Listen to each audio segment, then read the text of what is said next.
Ne crains rien, je t'aime. Je suis avec toi.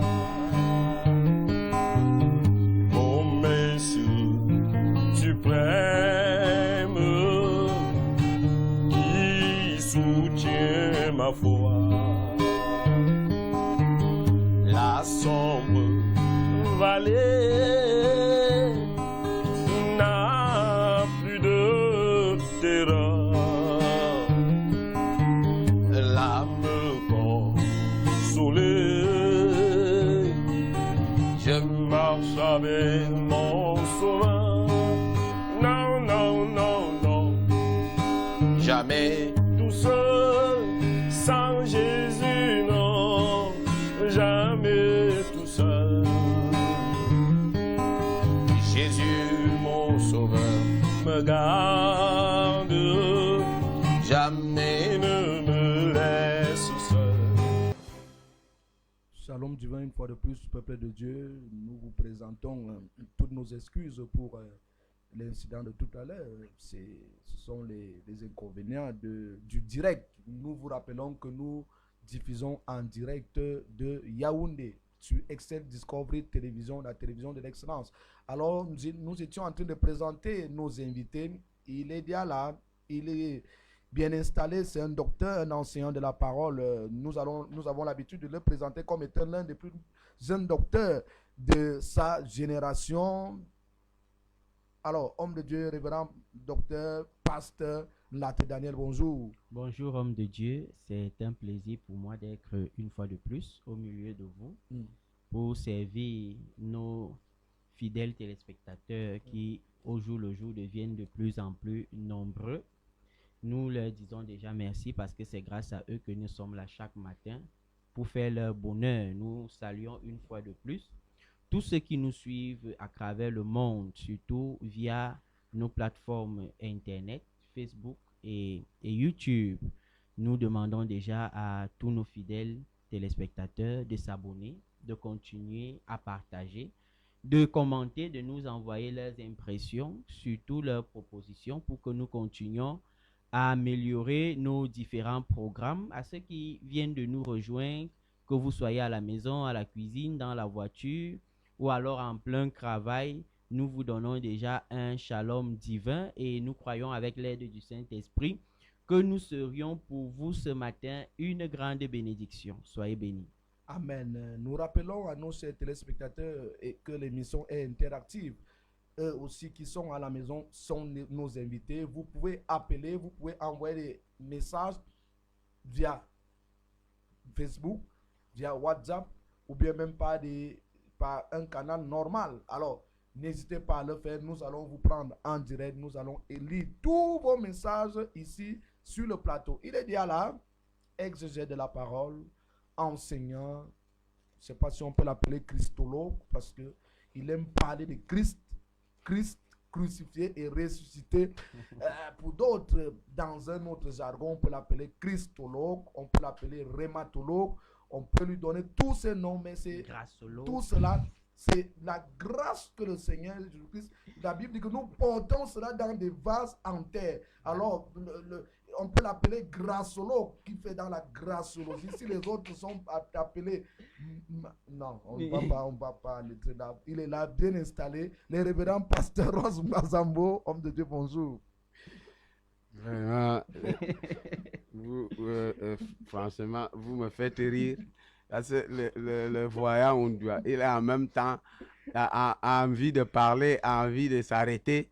Mais quand les autres parlent, il passe sonder au-dedans, là où tout doit sortir. Mais moi, je dis déjà bonjour à tout le monde. Je suis seulement dérangé parce que vous m'envoyez déjà dans les J.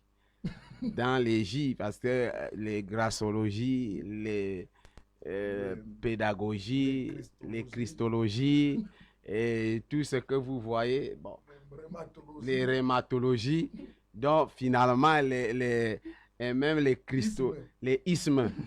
Donc, heureusement que, en réalité, moi, je n'y suis pas véritablement parce que Je ne suis qu'un simple instrument dans la main du puissant et glorieux Saint-Esprit et qui permet à ce que la gloire revienne à Jésus, car c'est à Jésus et à Jésus seul que la gloire revient, et encore que le Saint-Esprit et la parole sont là pour faire de nous ceux qui n'avons jamais rien fait de bon, ni de grand, ni de précieux. Il choisit les choses faibles pour confondre les forts de ce monde.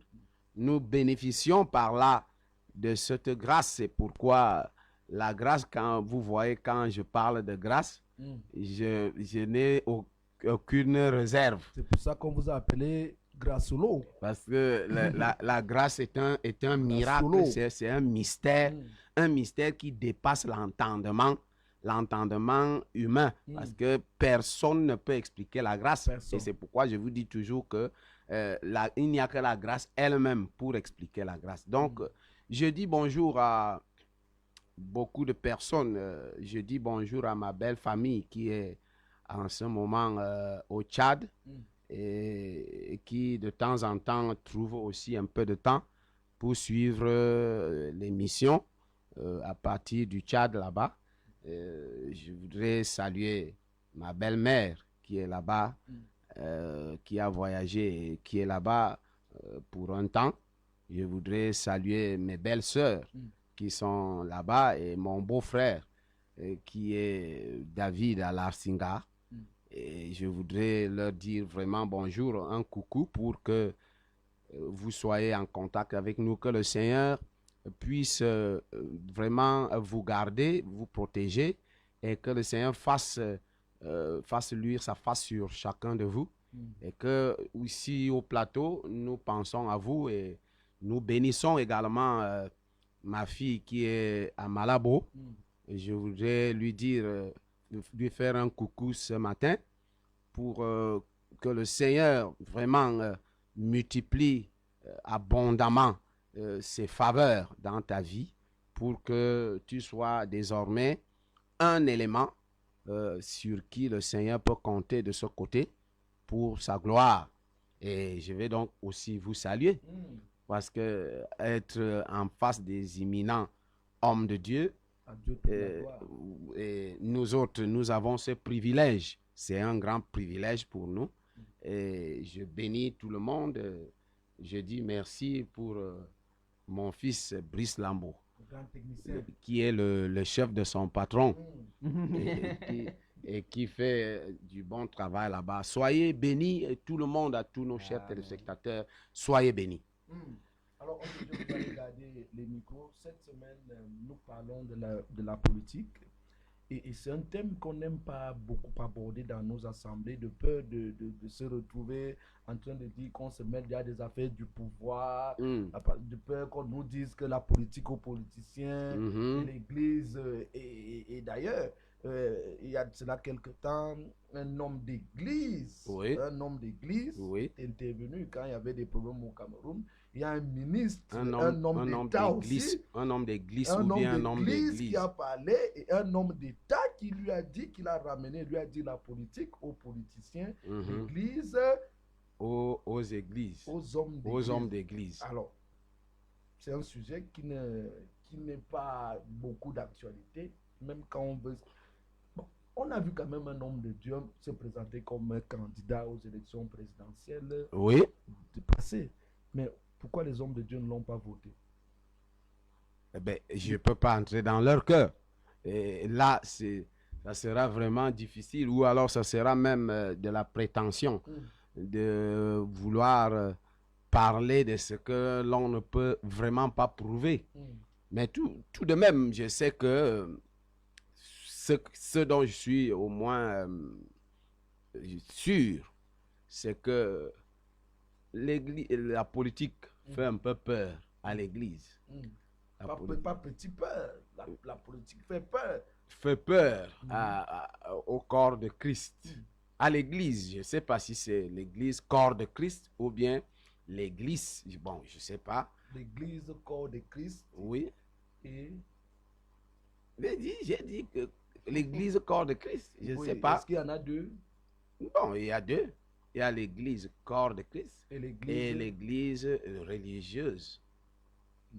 Parce que, en fait, Jésus lui-même, je dis ce que Jésus a dit. Hein. Oui, expliquez, étalez-nous la connaissance. Jésus au-delà a de nous, dit, pour qu'on puisse sortir de l'ignorance. Jésus dit, tu es Pierre. Mm.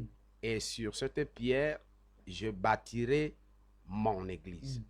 Jésus aurait pu dire, je bâtirai l'église. Mm. Bon, s'il précise, s'il met mon pronom personnel, pourquoi? Parce qu'il sait qu'il y a beaucoup d'églises, Mm. mais qui ne sont pas son église. C'est pourquoi, lorsque moi je veux parler de l'église, corps de Christ, je parle de son église. Mm. Et il a dit que les portes du séjour des morts ne prévaudront point contre elle. Tout à fait. C'est pourquoi je fais cette différence, parce qu'il peut y avoir beaucoup d'églises. Ah oui. L'église religieuse, il peut y avoir les églises, puisque même dans le terme église, c'est hors de. Donc on peut mettre beaucoup de personnes hors de. On peut mettre les gens hors de l'assemblée, hors de, ainsi de suite. Donc quand on prend le terme église, on peut se rendre compte que les gens peuvent faire beaucoup de choses. Satan peut créer ses églises le plus simplement possible. C'est pourquoi je dis que je peux comprendre, à mon avis, la peur. Cette peur, mais comme tel que je vois le thème aujourd'hui, pourquoi la politique fait-elle peur Aux chrétiens? Je crois que là-dessus, nous allons peut-être entrer de plein fouet pour décortiquer et essayer de voir pourquoi. Parce qu'il y a certainement pourquoi. Peut-être qu'on ne nous dit pas encore. Peut-être qu'il y a des choses qui sont cachées, mais comme rien n'est caché devant le Saint-Esprit, nous sommes convaincus qu'aujourd'hui, on trouverait peut-être l'une des véritables raisons qui font que l'Église, le corps de Christ peut-être, ou alors l'Église de la religion, est véritablement peur de la politique. Et je crois que hier, nous en avons un tout petit peu parlé. On a même soulevé quelques pans de voile pour essayer déjà de démontrer les facteurs qui normalement peuvent être considérés comme le blocage et qui fait qu'aujourd'hui, on ne peut pas facilement, véritablement parler d'une sorte de liberté pour l'Église face à la politique. D'ailleurs, nous avons compris hier que l'Église, la politique vient de Dieu. Je ne sais Oui. pas si après avoir réfléchi la nuit, vous avez eu à revoir votre... Non, point je de n'ai vue. je n'ai pas revu mon point de vue. Il reste le même? Je suis quand même resté dans la méditation par rapport à ce point de vue. Et j'ai fini par comprendre que ce que nous avons appelé la politique qui vient de Dieu n'est pas véritablement la politique. Mais comme nous n'avons pas un nom particulier pour que les hommes du monde puissent comprendre ce de quoi nous parlons, nous nous rendons compte que effectivement toute organisation, parce que si nous avons pris la définition de la politique, en voyant dedans, c'est un certain nombre d'organisations, des éléments que l'on met, des mécanismes, des systèmes qu'on met en place pour pouvoir diriger une communauté, une société, une cité. Donc, et Dieu a déjà fait ça, avant même que l'homme ne vienne sur la terre. Donc, on ne peut pas dire que la politique vient du monde, la politique vient de Dieu, mais seulement le terme politique. Et donc, ce que les hommes ont trouvé pour qualifier ce qu'ils étaient en train de faire. On ne peut donc pas prendre la chose que les hommes ont trouvé pour attribuer à Dieu. À partir de ce moment, nous devons trouver un autre nom qui cadre, qui coïncide avec le plan parfait de Dieu. Un autre nom comme lequel? Afin de pouvoir... Bon, je ne sais pas, je ne peux pas... Moi, je ne peux pas facilement trouver. Oui, parce que nous parlons de politique. Je pense que l'excellence de Dieu, la manifestation de l'excellence de Dieu, permet que nous puissions voir que le Dieu parfait a établi les choses, a ordonné les choses, il a mis les choses en place. Mais les hommes sont venus parce qu'ils sont en train de corrompre, en train de je dirais même de dénaturer tout ce que Dieu a fait. Et ce qui fait que quand ils viennent donner le nom de politique, je crois que c'est l'un des éléments qui font que les hommes ont commencé, certaines personnes peut-être à mal, à tort, ont commencé à avoir peur, à se dire non, il ne faut pas qu'on s'approche de ça. Mais je crois, à mon avis, que ce que nous avons dit hier a sa place, parce que nous voulons démontrer par là que les hommes de Dieu, le peuple de Dieu, l'Église, devraient même s'arroger de cette organisation divine pour pouvoir maintenant mettre les uns et les autres à comprendre que la politique ne doit être qu'un élément qui s'attache, qui s'accroche à cette organisation divine qui est descendue pour les hommes. Et c'est pourquoi la peur peut commencer à entrer, parce que nous verrons aussi le côté de ces hommes de Dieu, pourquoi ils n'ont pas véritablement travaillé. Ok, nous allons en parler. Hier, déjà, vous disiez qu'on est la lumière. Nous sommes la lumière. Nous sommes la lumière du monde. D'ailleurs, c'est dans la parole de Dieu. Nous allons y revenir. Homme de Dieu, pasteur Latte, la politique n'est-elle pas du monde? Or, le Seigneur nous dit, il y a même un téléspectateur qui nous a dit hier, qui nous a rappelé, qui nous a ramené à l'ordre, en nous disant que le Seigneur Jésus-Christ a dit, vous n'êtes pas du monde. Et alors, est-ce que la politique n'est pas du monde? Tellement on a ceux qui la font, ceux qui la pratiquent sont du monde. Est-ce que la politique n'est pas du monde? Bon, au départ, la politique n'est pas censée être du monde, puisque la politique est cet ensemble de règles, de fondamentaux que Dieu a établis pour déjà diriger et conduire les hommes entre eux. Mais ce qui s'est passé, c'est que l'ennemi étant toujours plus rusé, ayant toujours une longueur d'avance par rapport aux enfants de Dieu qui ont l'habitude de créer toujours par derrière, s'est accaparé un ensemble de choses. Et il s'est donc accaparé de la politique et il s'est mis à la déformer. Vous voyez un peu, c'est pour cela que Paul reviendra, il dira, ne vous conformez pas au siècle présent. Et nous l'avons dit hier avec l'homme de Dieu déjà, que si nous ne pouvons pas nous conformer, on ne nous a pas demandé de nous mettre à l'écart, nous pouvons au moins transformer. Et notre rôle ce jour, ou alors à partir de cette émission, est d'amener un renouvellement de l'intelligence par rapport à tout un ensemble de choses. Et il faut l'avouer, c'est que dans la pensée des hommes, il y a souvent un adage chez nous qui dit, quand quelqu'un devient hypocrite, tu entends, t'es bon, ma politique. C'est-à-dire que ça devient un mot d'hypocrisie, ça devient un mot, et ça fait que c'est immédiatement attribué à l'ennemi. Et je crois que nous-mêmes, nous sommes en train de nous repentir de cette première approche que nous avons fait de la politique, et certainement d'aller vers ce que Dieu voudrait même que la politique devienne, c'est-à-dire la pensée même de Dieu, le dessein même de Dieu pour l'humanité et pour la conduite des choses de la société. C'est l'idée que nous-mêmes, c'est l'idée que l'homme a d'abord donné l'idée que l'homme a donné à la politique, c'est ça qui fait peur aux chrétiens. C'est ça qui fait peur à tout le monde, parce que forcément, on veut lier la politique au mensonge, lier la politique au meurtre, lier la politique au vote, lier la politique, vote, quand on parle de vote, élection. Est-ce que vous voulez nous faire comprendre que c'est ça qui fait le véritable problème aujourd'hui? Oui, le véritable problème est que l'homme est ancré dans la politique. Parce que l'homme n'a rien créé.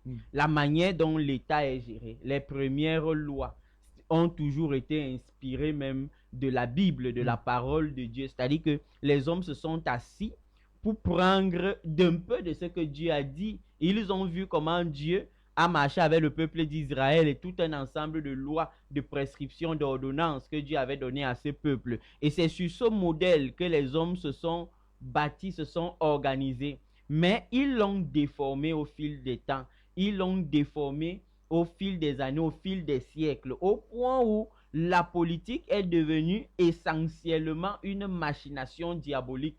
De ce que quand tu n'es plus vrai aux yeux des hommes, tu deviens à leurs yeux un politicien. Et on peut comprendre que c'est cet aspect-là qui fait peur aux chrétiens et qui fait en sorte que nous regardons la politique avec les yeux de phalange, comme on le disait souvent. C'est-à-dire que nous avons peur de nous impliquer parce que c'est l'affaire des satanistes, c'est l'affaire... la politique de l'église. Pour gérer une église, il faut une politique. Il faut une politique. Pour gérer un ministère, il faut une politique. Pour gérer les hommes, il faut une politique. Mais quelle est donc la politique qu'il faut appliquer? Et c'est là où nous revenons donc à la politique même de Dieu qui a été la politique des départ. D'ailleurs, pendant cette émission, on va donner la politique que Christ a bien voulu. Mais aujourd'hui, nous parlons de la peur que les chrétiens ont face à la politique. Et je voudrais relancer l'homme de Dieu. La Bible nous parle de deux cas, par exemple. Élie, le prophète Élie, qui a fait face à Jézabel qui était la première dame d'Israël en cette époque. Et nous connaissons que Élie a dû fuir parce que Élie a voulu s'ingérer dans les affaires de public. Parce qu'il faut dire que Akaz ne gérait pas bien Israël. Et c'était parce qu'il était entouré il a épousé une mauvaise femme qui a introduit les prophètes de Baal, comme nous vivons dans notre pays là, des prophètes de Baal qui sont représentés comme par les loges, la franc-maçonnerie et autres. Et Élie, c'était un sujet contre ça à son époque. Jean-Baptiste aussi, dans une époque très récente, il y a de cela 2000 ans, qui s'était sujet aussi contre le Hérode qui a pris la femme de son frère Hérodias, et ça a fait un problème, ça a mené à Jean-Baptiste à perdre sa tête. Est-ce que tous ces cas-là, ces deux cas-là ne peuvent aussi amener les chrétiens à avoir réellement peur de la politique, des choses publiques? Bon, écoutez, moi j'aime toujours vraiment revenir vers la Genèse pour regarder la situation un peu plus profondément. Parce que beaucoup de fois, si nous restons à observer, à regarder les conséquences, on peut se retrouver en difficulté parce que les causes qui sont cachées, on ne les met pas à nu. En fait, si tu prends les cas tels que tu viens de citer, c'est les cas d'Israël. Ce qui regarde Israël. Et Israël, c'est qui? Vraiment, dans la Genèse, on doit pouvoir comprendre que le plan parfait de Dieu pour les hommes a été, je dirais, pratiquement boycotté. C'est-à-dire que le plan B, c'est vrai que Dieu lui-même le savait. Il le savait, c'est pourquoi le plan d'Adam est le plan B. Il n'est pas le plan A. Et le plan B, c'est le plan... Vous dites que le premier plan, vous l'attribuez au plan B. Il est le plan B. Il est le plan de camouflage.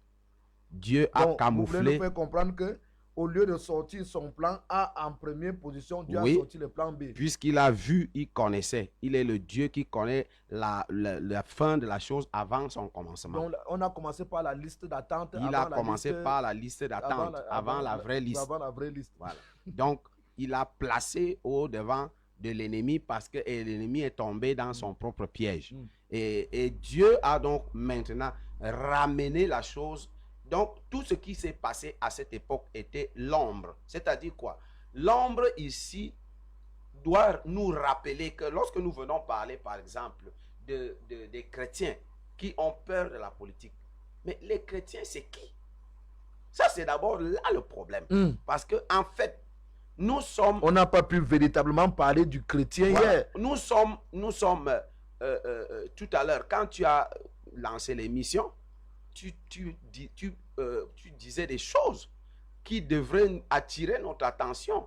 Un peuple acquis, une nation sainte, un sacerdoce royal. Ça, c'est un peuple qui est réservé. Israël était le générique de ce que Dieu va faire des chrétiens. Autrement dit, en réalité, notre position céleste ne nous permet pas d'être mélangés avec ce que le monde a appelé politique. Pourquoi? Parce que, en fait, la chose qui vient de Dieu devrait être établie par nous. C'est nous qui devrons normalement positionner les choses sur la terre afin de pouvoir attirer les gens vers le royaume. Parce que nous sommes un royaume. N'oublions jamais ça. Nous sommes un royaume sur la terre des hommes. Un royaume qui est régi par des lois. Un roi qui dirige ce royaume. Ce royaume est invisible, mais il n'est pas inexistant. Il est existant, mais il est invisible. Et les membres sont visibles, nous les chrétiens. Donc, ce que nous avons, nous connaissons ce que Dieu a déjà établi comme politique. Ça veut dire que ce qui vient du haut. Mais à cause du fait que nous-mêmes nous avons échoué, à cause du fait que nous-mêmes nous avons échoué, la nature qui a horreur du vide a rapidement récupéré la situation. C'est pourquoi je vous ai pris le cas de l'église catholique pendant des siècles. On aurait dû définitivement établir pour toujours, pour que nous puissions fonctionner, donc question d'attirer un maximum de personnes dans le royaume de Dieu. Mais puisque nous avons l'échec qui n'est pas notre partage, en tant que chrétien, le chrétien ne doit pas échouer. Le chrétien ne peut même pas échouer. Alors si on voit un chrétien échouer, bon, j'ai peur qu'il soit un chrétien, parce que le chrétien ne peut pas échouer. Ça veut donc dire que c'est à nous que revient la responsabilité, qui fait donc aujourd'hui que lorsque nous commençons à regarder la politique, tel que le monde qui a vu le vide, ou alors le monde qui a profité du fait que nous n'avons pas véritablement pris en considération, parce que la Bible parle de considération. Considérer. Nous n'avons pas considéré notre position dès le départ. Nous n'avons pas considéré le plan parfait de Dieu dès le départ. Nous n'avons pas considéré, et c'est ce que nous vivons même dans l'église aujourd'hui. Parce que regarde ce que l'église est.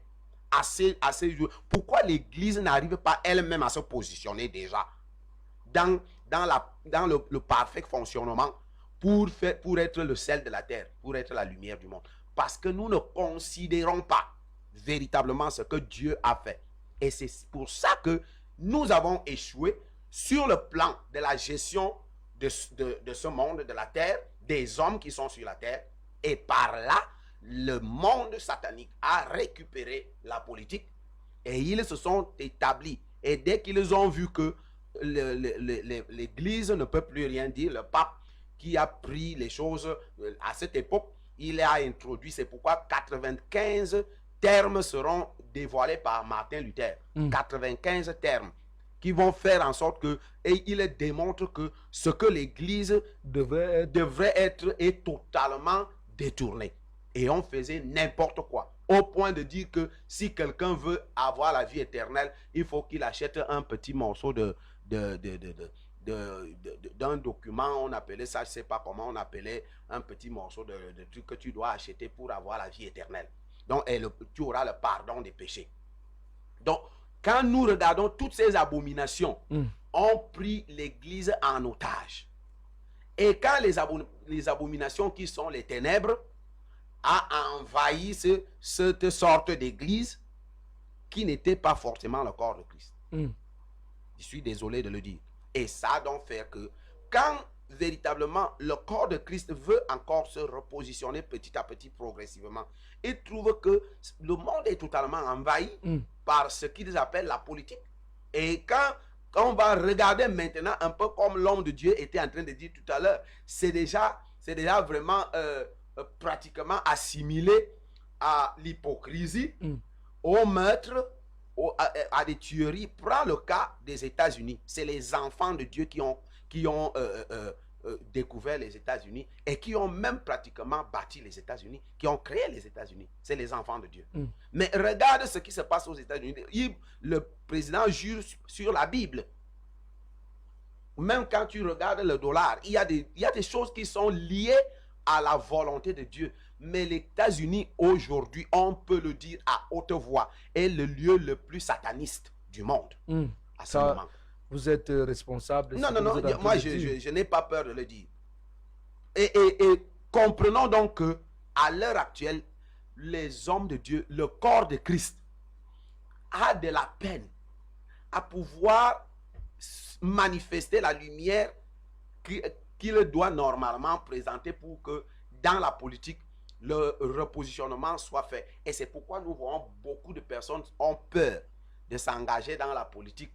Mais je crois que là aussi, peut-être qu'on trouvera d'autres choses qu'on aura à dire. Mais voilà d'abord ma première contribution pour démontrer pourquoi les hommes de Dieu, et la faute nous revient particulièrement. Ok, nous avons bien suivi votre point de vue. Je crois que le docteur a suivi l'homme de Dieu qui dit que tout commence à la jeunesse parce que l'homme perd son autorité dans son plan B, dans le plan B de Dieu tel qu'il a défini, et il nous fait comprendre que il y a même encore une possibilité avec l'Église catholique à qui il n'attribue pas forcément le nom d'église, de corps de Christ, mais qui était déjà quand même, qui était déjà cet ensemble de Qui aurait pu, qui aurait pu quand même déjà garder le monopole, si on peut dire, qui aurait pu garder la chose, la gestion de la chose et publique définir et l'orientation. définir l'orientation, comment les choses devaient être, on n'aurait pas pu parler aujourd'hui de démocratie, on n'aurait pas pu parler aujourd'hui de communisme et autres, mais on aurait pu parler de la gestion des choses selon la volonté divine. On aurait pu mettre, au lieu de créer des lois, toutes ces lois, on aurait pu se baser sur la parole de Dieu pour le fonctionnement. Mais il nous fait comprendre que, après Adam, on a encore une possibilité avec l'Église catholique qui encore a fait naufrage. D'ailleurs, c'est pour ça que d'ailleurs, de ça que naissent les protestants. Et après les protestants, Calvin, après ça, on connaît tout ce qui est arrivé jusqu'à nous sommes maintenant dans les églises de réveil, églises de ceci, églises de cela. Maintenant, il dit que l'église veut se réveiller, mais l'église ne parvient pas. Je voudrais aller dans un autre domaine en m'appuyant sur le cas de Jean-Baptiste. On vient de dire au Seigneur Christ que Jean-Baptiste a été égorgé par Hérode, qui est le président, qui est le roi de l'époque. Le Seigneur fait comme s'il n'a pas entendu. Il prend ses disciples, il s'en va s'occuper des affaires de son père. Est-ce que le Seigneur lui-même ne montrait pas déjà un peu là aux chrétiens qui devaient avoir peur un peu des affaires publiques? Non, je ne pense pas. Je pense simplement que Jésus comprenait bien la pensée de Dieu. Et Jésus savait que quand nous sommes dans ce monde, si nous ne faisons pas la politique va nous faire. Et dans tous les cas, le monde étant déjà voué à la vanité et entièrement entre les mains du diable, tôt ou tard, nous allons subir la politique. Mais cela ne nous empêche pas de ne pas faire la politique. Parce que faire la politique signifie de dénoncer même les injustices. Et le chrétien ne saurait être muet devant les injustices. Mais sauf que Jésus se retrouvait là dans une posture où même s'il parlait, ça n'allait pas ramener Jean-Baptiste à la vie. Et Jésus n'était pas adepte des choses inutiles. Donc, il préfère passer outre. Mais vous allez voir que il va rencontrer plus tard les mêmes gens qui ont tué Jean-Baptiste de manière... C'est-à-dire qu'il rencontre Pilate. Et qu'est-ce que Pilate va dire à Jésus? Il va dire à Jésus, mais tu vois, j'ai le pouvoir politique. Et dans mon pouvoir politique, je peux même te relâcher. J'ai le droit de vie et de mort sur toi. Et Jésus va rappeler à Pilate que non. Le pouvoir qui te vient même de mon Père. Et tu ne peux avoir aucun pouvoir sur moi si Dieu ne te l'a accordé. En fait, le problème de la politique, à mon sens, est beaucoup plus profond. Parce que quand vous regardez bien la première rébellion même, elle vient même du diable. C'est-à-dire que quand Dieu crée le ciel, il met sur pied une organisation qui peut être sa politique à lui de gérer les choses. Et Satan est le premier à faire la campagne d'évangélisation au ciel, au point où il détourne tout un tiers des anges pour sa cause. Il a pris 1000. Vous voyez un peu? C'est-à-dire qu'avec quel genre de discours? Avec le discours selon lequel vous ne voyez pas que Dieu est en train de nous duper. C'est-à-dire que l'homme montre depuis le début qu'il n'aime pas Dieu. Et c'est ce qui va se revoir plus tard lorsque il sera question de choisir un roi pour Israël, Dieu va le dire clairement, ce n'est pas trop question du roi, c'est moi que le peuple s'y n'aime pas. Il dit ça En fait, au prophète Samuel. il dit au prophète Samuel, le peuple ne m'aime pas. Et en vérité, l'homme n'aime pas Dieu, mais il n'aime pas entendre cette vérité-là. Nous n'aimons pas Dieu, c'est-à-dire nous n'aimons pas la manière dont Dieu a planifié les choses. Nous n'aimons pas les lois de Dieu. Parce que si nous avons aimé les lois de Dieu, par exemple sur le mariage, nous ne serions pas en train de regarder les animaux ou l'autre homme. Dans la vérité, c'est que l'homme n'a pas aimé le système de Dieu. L'homme n'a pas aimé la politique de Dieu. L'homme n'a pas aimé les lois de Dieu. L'homme n'a pas aimé l'organisation de Dieu. Et l'homme se retrouve donc à l'intérieur en train de créer ses propres lois. Il se peut que la majorité, la grande majorité des personnes soient en réalité des ennemis de Dieu. Voilà pourquoi la politique de ce monde étant donc prise par la grande majorité des personnes, on se retrouve donc qu'il y a une petite minorité qui veut rester conservatrice des valeurs de base, qui veut rester conservatrice des valeurs de la famille, qui veut rester conservatrice des valeurs même qui se rapprochent sur le plan biblique. Mais ils sont combien? Regardez, prenons encore un peu le cas des États-Unis. Quand Trump prend le pouvoir, il arrive au pouvoir au moment où un ensemble, on avait à légaliser l'homosexualité, on avait à légaliser, on avait bien interdit le culte, la lecture de la Bible dans les églises. Vous voyez un peu, on arrive dans des écoles. Aux États-Unis, on avait l'habitude de prier le matin. Dans certaines écoles, on avait l'habitude de partager les Bibles Gideon dans les écoles, mais on avait interdit toutes ces choses au nom d'une certaine liberté d'expression. Dans la réalité, on a tout fait pour chasser Dieu des églises. Et pourquoi est-ce qu'il est détesté aujourd'hui? Il est de la chose publique. Il est détesté aujourd'hui parce qu'il a voulu ramener ces choses dans la chose publique. C'est ça qui fait peur aux chrétiens. Et c'est tout ça qui fait peur aux chrétiens. Parce que quand tu t'attaques à ces choses, tu te rends compte que tu ne t'attaques pas seulement à un simple système. Tu t'attaques à toute une machine qui est même prête à te broyer, qui est prête à t'éteindre. Et cette machine a toutes les armes avec elle, qui ne sont pas toujours des armes officielles, qui sont même parfois des armes officieuses. Et tu te rends compte que tous ceux qui ont fini par parler un jour de la politique ont fini par se taire un jour parce qu'on ne sait pas pourquoi ils se sont tués, mais on se rend simplement compte qu'ils ont cessé d'être moins en vue. Ok. Je crois que votre explication démontre, vos deux explications sont en train d'ouvrir un peu la voie à ce que nous attendons ce matin. Parce que déjà, nous sommes en train de voir ce qui fait peur. Je vois l'homme de Dieu qui voulait intervenir. Oui, je voulais revenir. Il a dit quelque chose de très intéressant qui, à mon avis, on doit encore entrer plus profondément. Parce que lorsqu'il a parlé de Jean-Baptiste, lorsqu'on parle de Jean-Baptiste, nous voyons Jean-Baptiste, Jésus a vu l'erreur de Jean-Baptiste. Jésus a compris, a vu l'erreur fatale. Je dis l'erreur fatale. D'abord, de par la position de Jean-Baptiste. Quelle était l'erreur fatale de Jean-Baptiste? L'erreur fatale de Jean-Baptiste vient de sa propre position d'abord.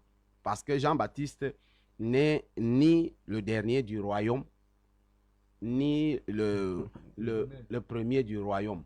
Donc, il est, comme Jésus lui-même l'a défini, il est pourtant le premier de l'ancienne alliance, le plus grand. Il est le plus grand. Mais au niveau du royaume, il est inférieur au plus petit. Donc, ce qui fait que son erreur va se révéler ici lorsqu'il va poser la question à Jésus. Il a déjà dit, voici l'agneau de Dieu qui ôte le péché du monde. Après, il renvoie une autre équipe pour aller demander à Jésus, es-tu réellement celui qu'on attendait, le Messie qu'on attendait? Jésus a compris donc ce qui fait le problème véritable des chrétiens qui ont peur aujourd'hui. Qu'est-ce qui fait peur aux chrétiens? Ce qui fait peur aux chrétiens est la position que Jean-Baptiste avait, c'est-à-dire le manque de considération de ce que Dieu a dit. On va monter, descendre, tourner en rond.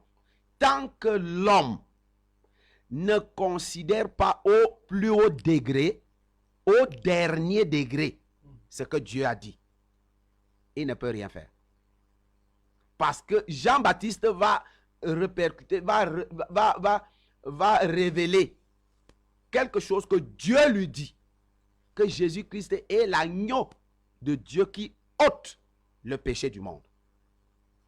Or, qu'est-ce qui a séparé l'homme de Dieu? C'est le péché. Alors, si l'agneau est déjà là, c'est-à-dire que c'est l'agneau qui est donc celui dont vous attendiez. Et pourquoi tu peux encore poser cette question?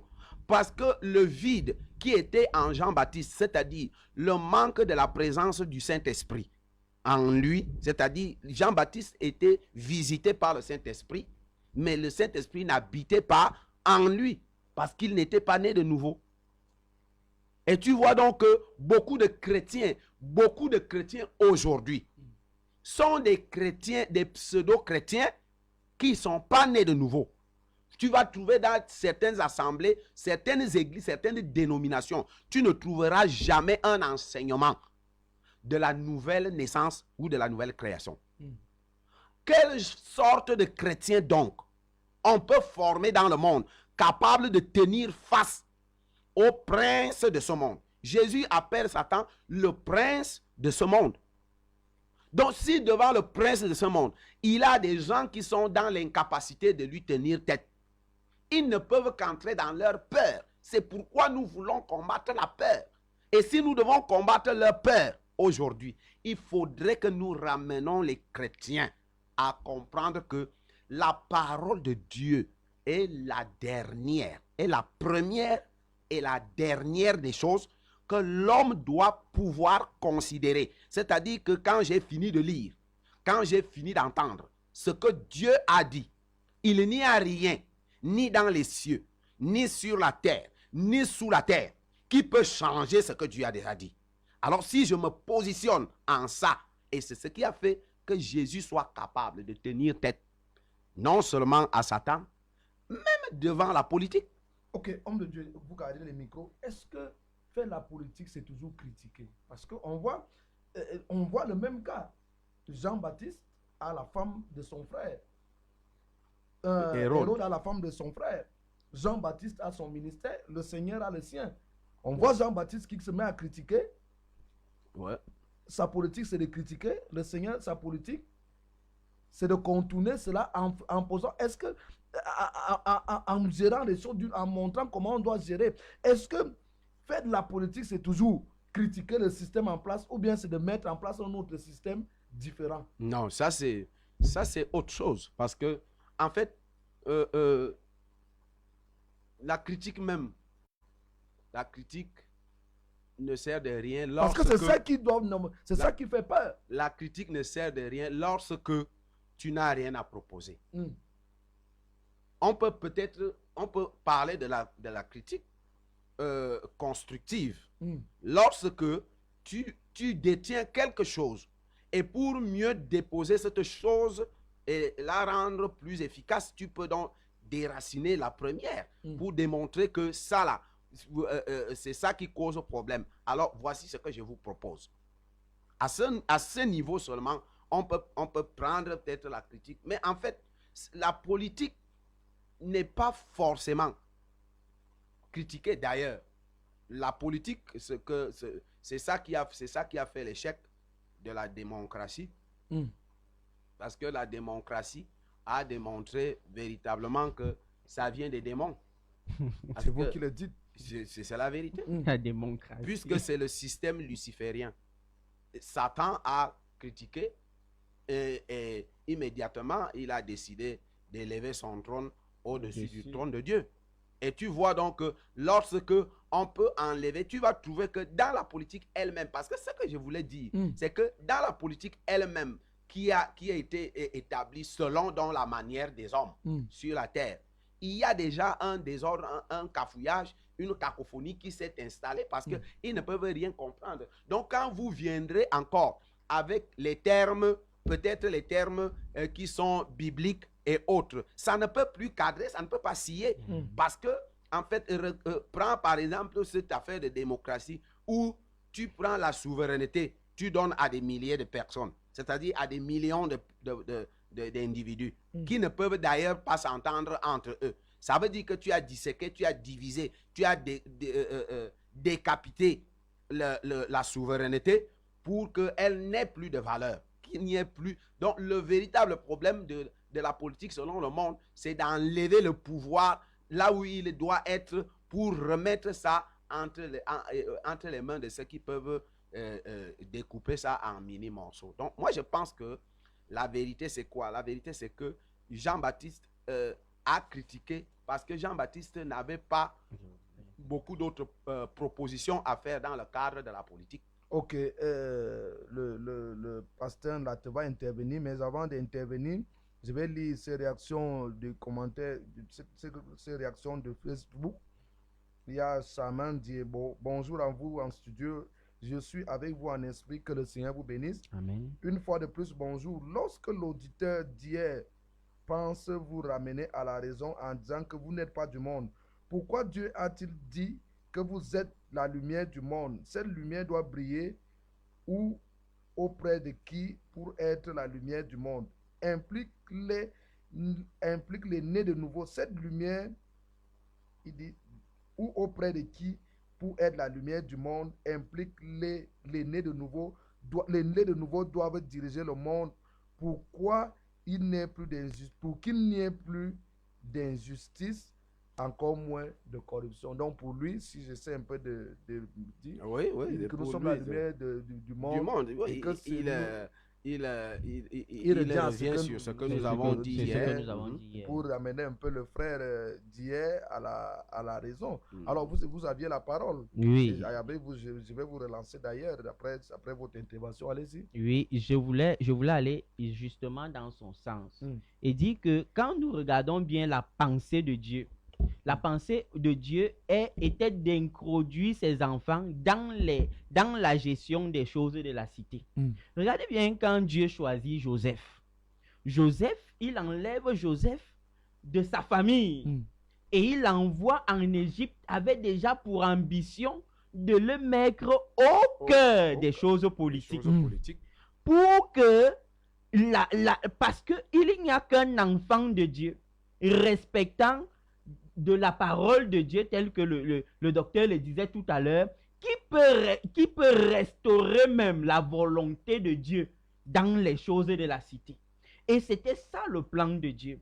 Et vous allez voir que quand vous regardez même la manière dont Dieu va rapprocher Philippe de l'eunuque éthiopien, connaissant qu'est-ce qu'un eunuque éthiopien, c'est une personne politique. C'est un ministre des Finances dans l'Éthiopie qui était l'Afrique, ou le nom qu'on donnait à l'Afrique à cette époque. Et la Bible dit que et l'ange transporta Philippe. Ça veut dire que la chose était importante pour Dieu. Et si dans la pensée de Dieu, un eunuque éthiopien, un homme d'un tel rang, c'est d'ailleurs grâce à lui que nous avons reçu l'évangile en Afrique. C'est même d'ailleurs grâce à lui que nous avons reçu l'évangile. Hein? Une manière de dire que ce n'est pas la colonisation qui a apporté l'évangile en Afrique. C'est l'eunuque éthiopien qui est venu avec l'évangile. Parce qu'il avait bien sûr reçu véritablement de la bouche. Il avait reçu Christ de la bouche de Philippe. Et il a pris le baptême par immersion. Nous prenons un téléspectateur qui appelle.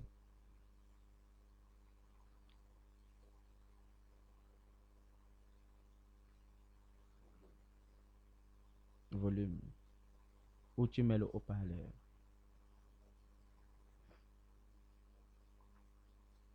Oui. Donc, nous voyons par là que Dieu voudrait impliquer ses enfants aux choses de la politique. Mais c'est nous qui avons peur d'ancrer dans la gestion des choses de l'État. Laissez-moi vous relancer, homme de Dieu. Parce que tout ce que nous faisons ici doit être basé sur la parole de Dieu. Exactement. Et nous avons ici deux cas. Le cas de roi David et le cas d'Hérodias, d'Hérode. il y a ce sont des cas similaires. David prend la femme d'Uri. Hérode prend la femme de son frère Hérodias. Maintenant, deux prophètes voient les choses de la même manière. Mais entre-temps, ils ont la même mission d'interpeller les rois. Mais Nathan qui prend la peine, lui, de prier, qui ne prend pas sur lui d'aller critiquer le roi. Ah. Allez-y, monsieur, nous vous écoutons. Oui, c'est pour intervenir à l'émission. On vous écoute.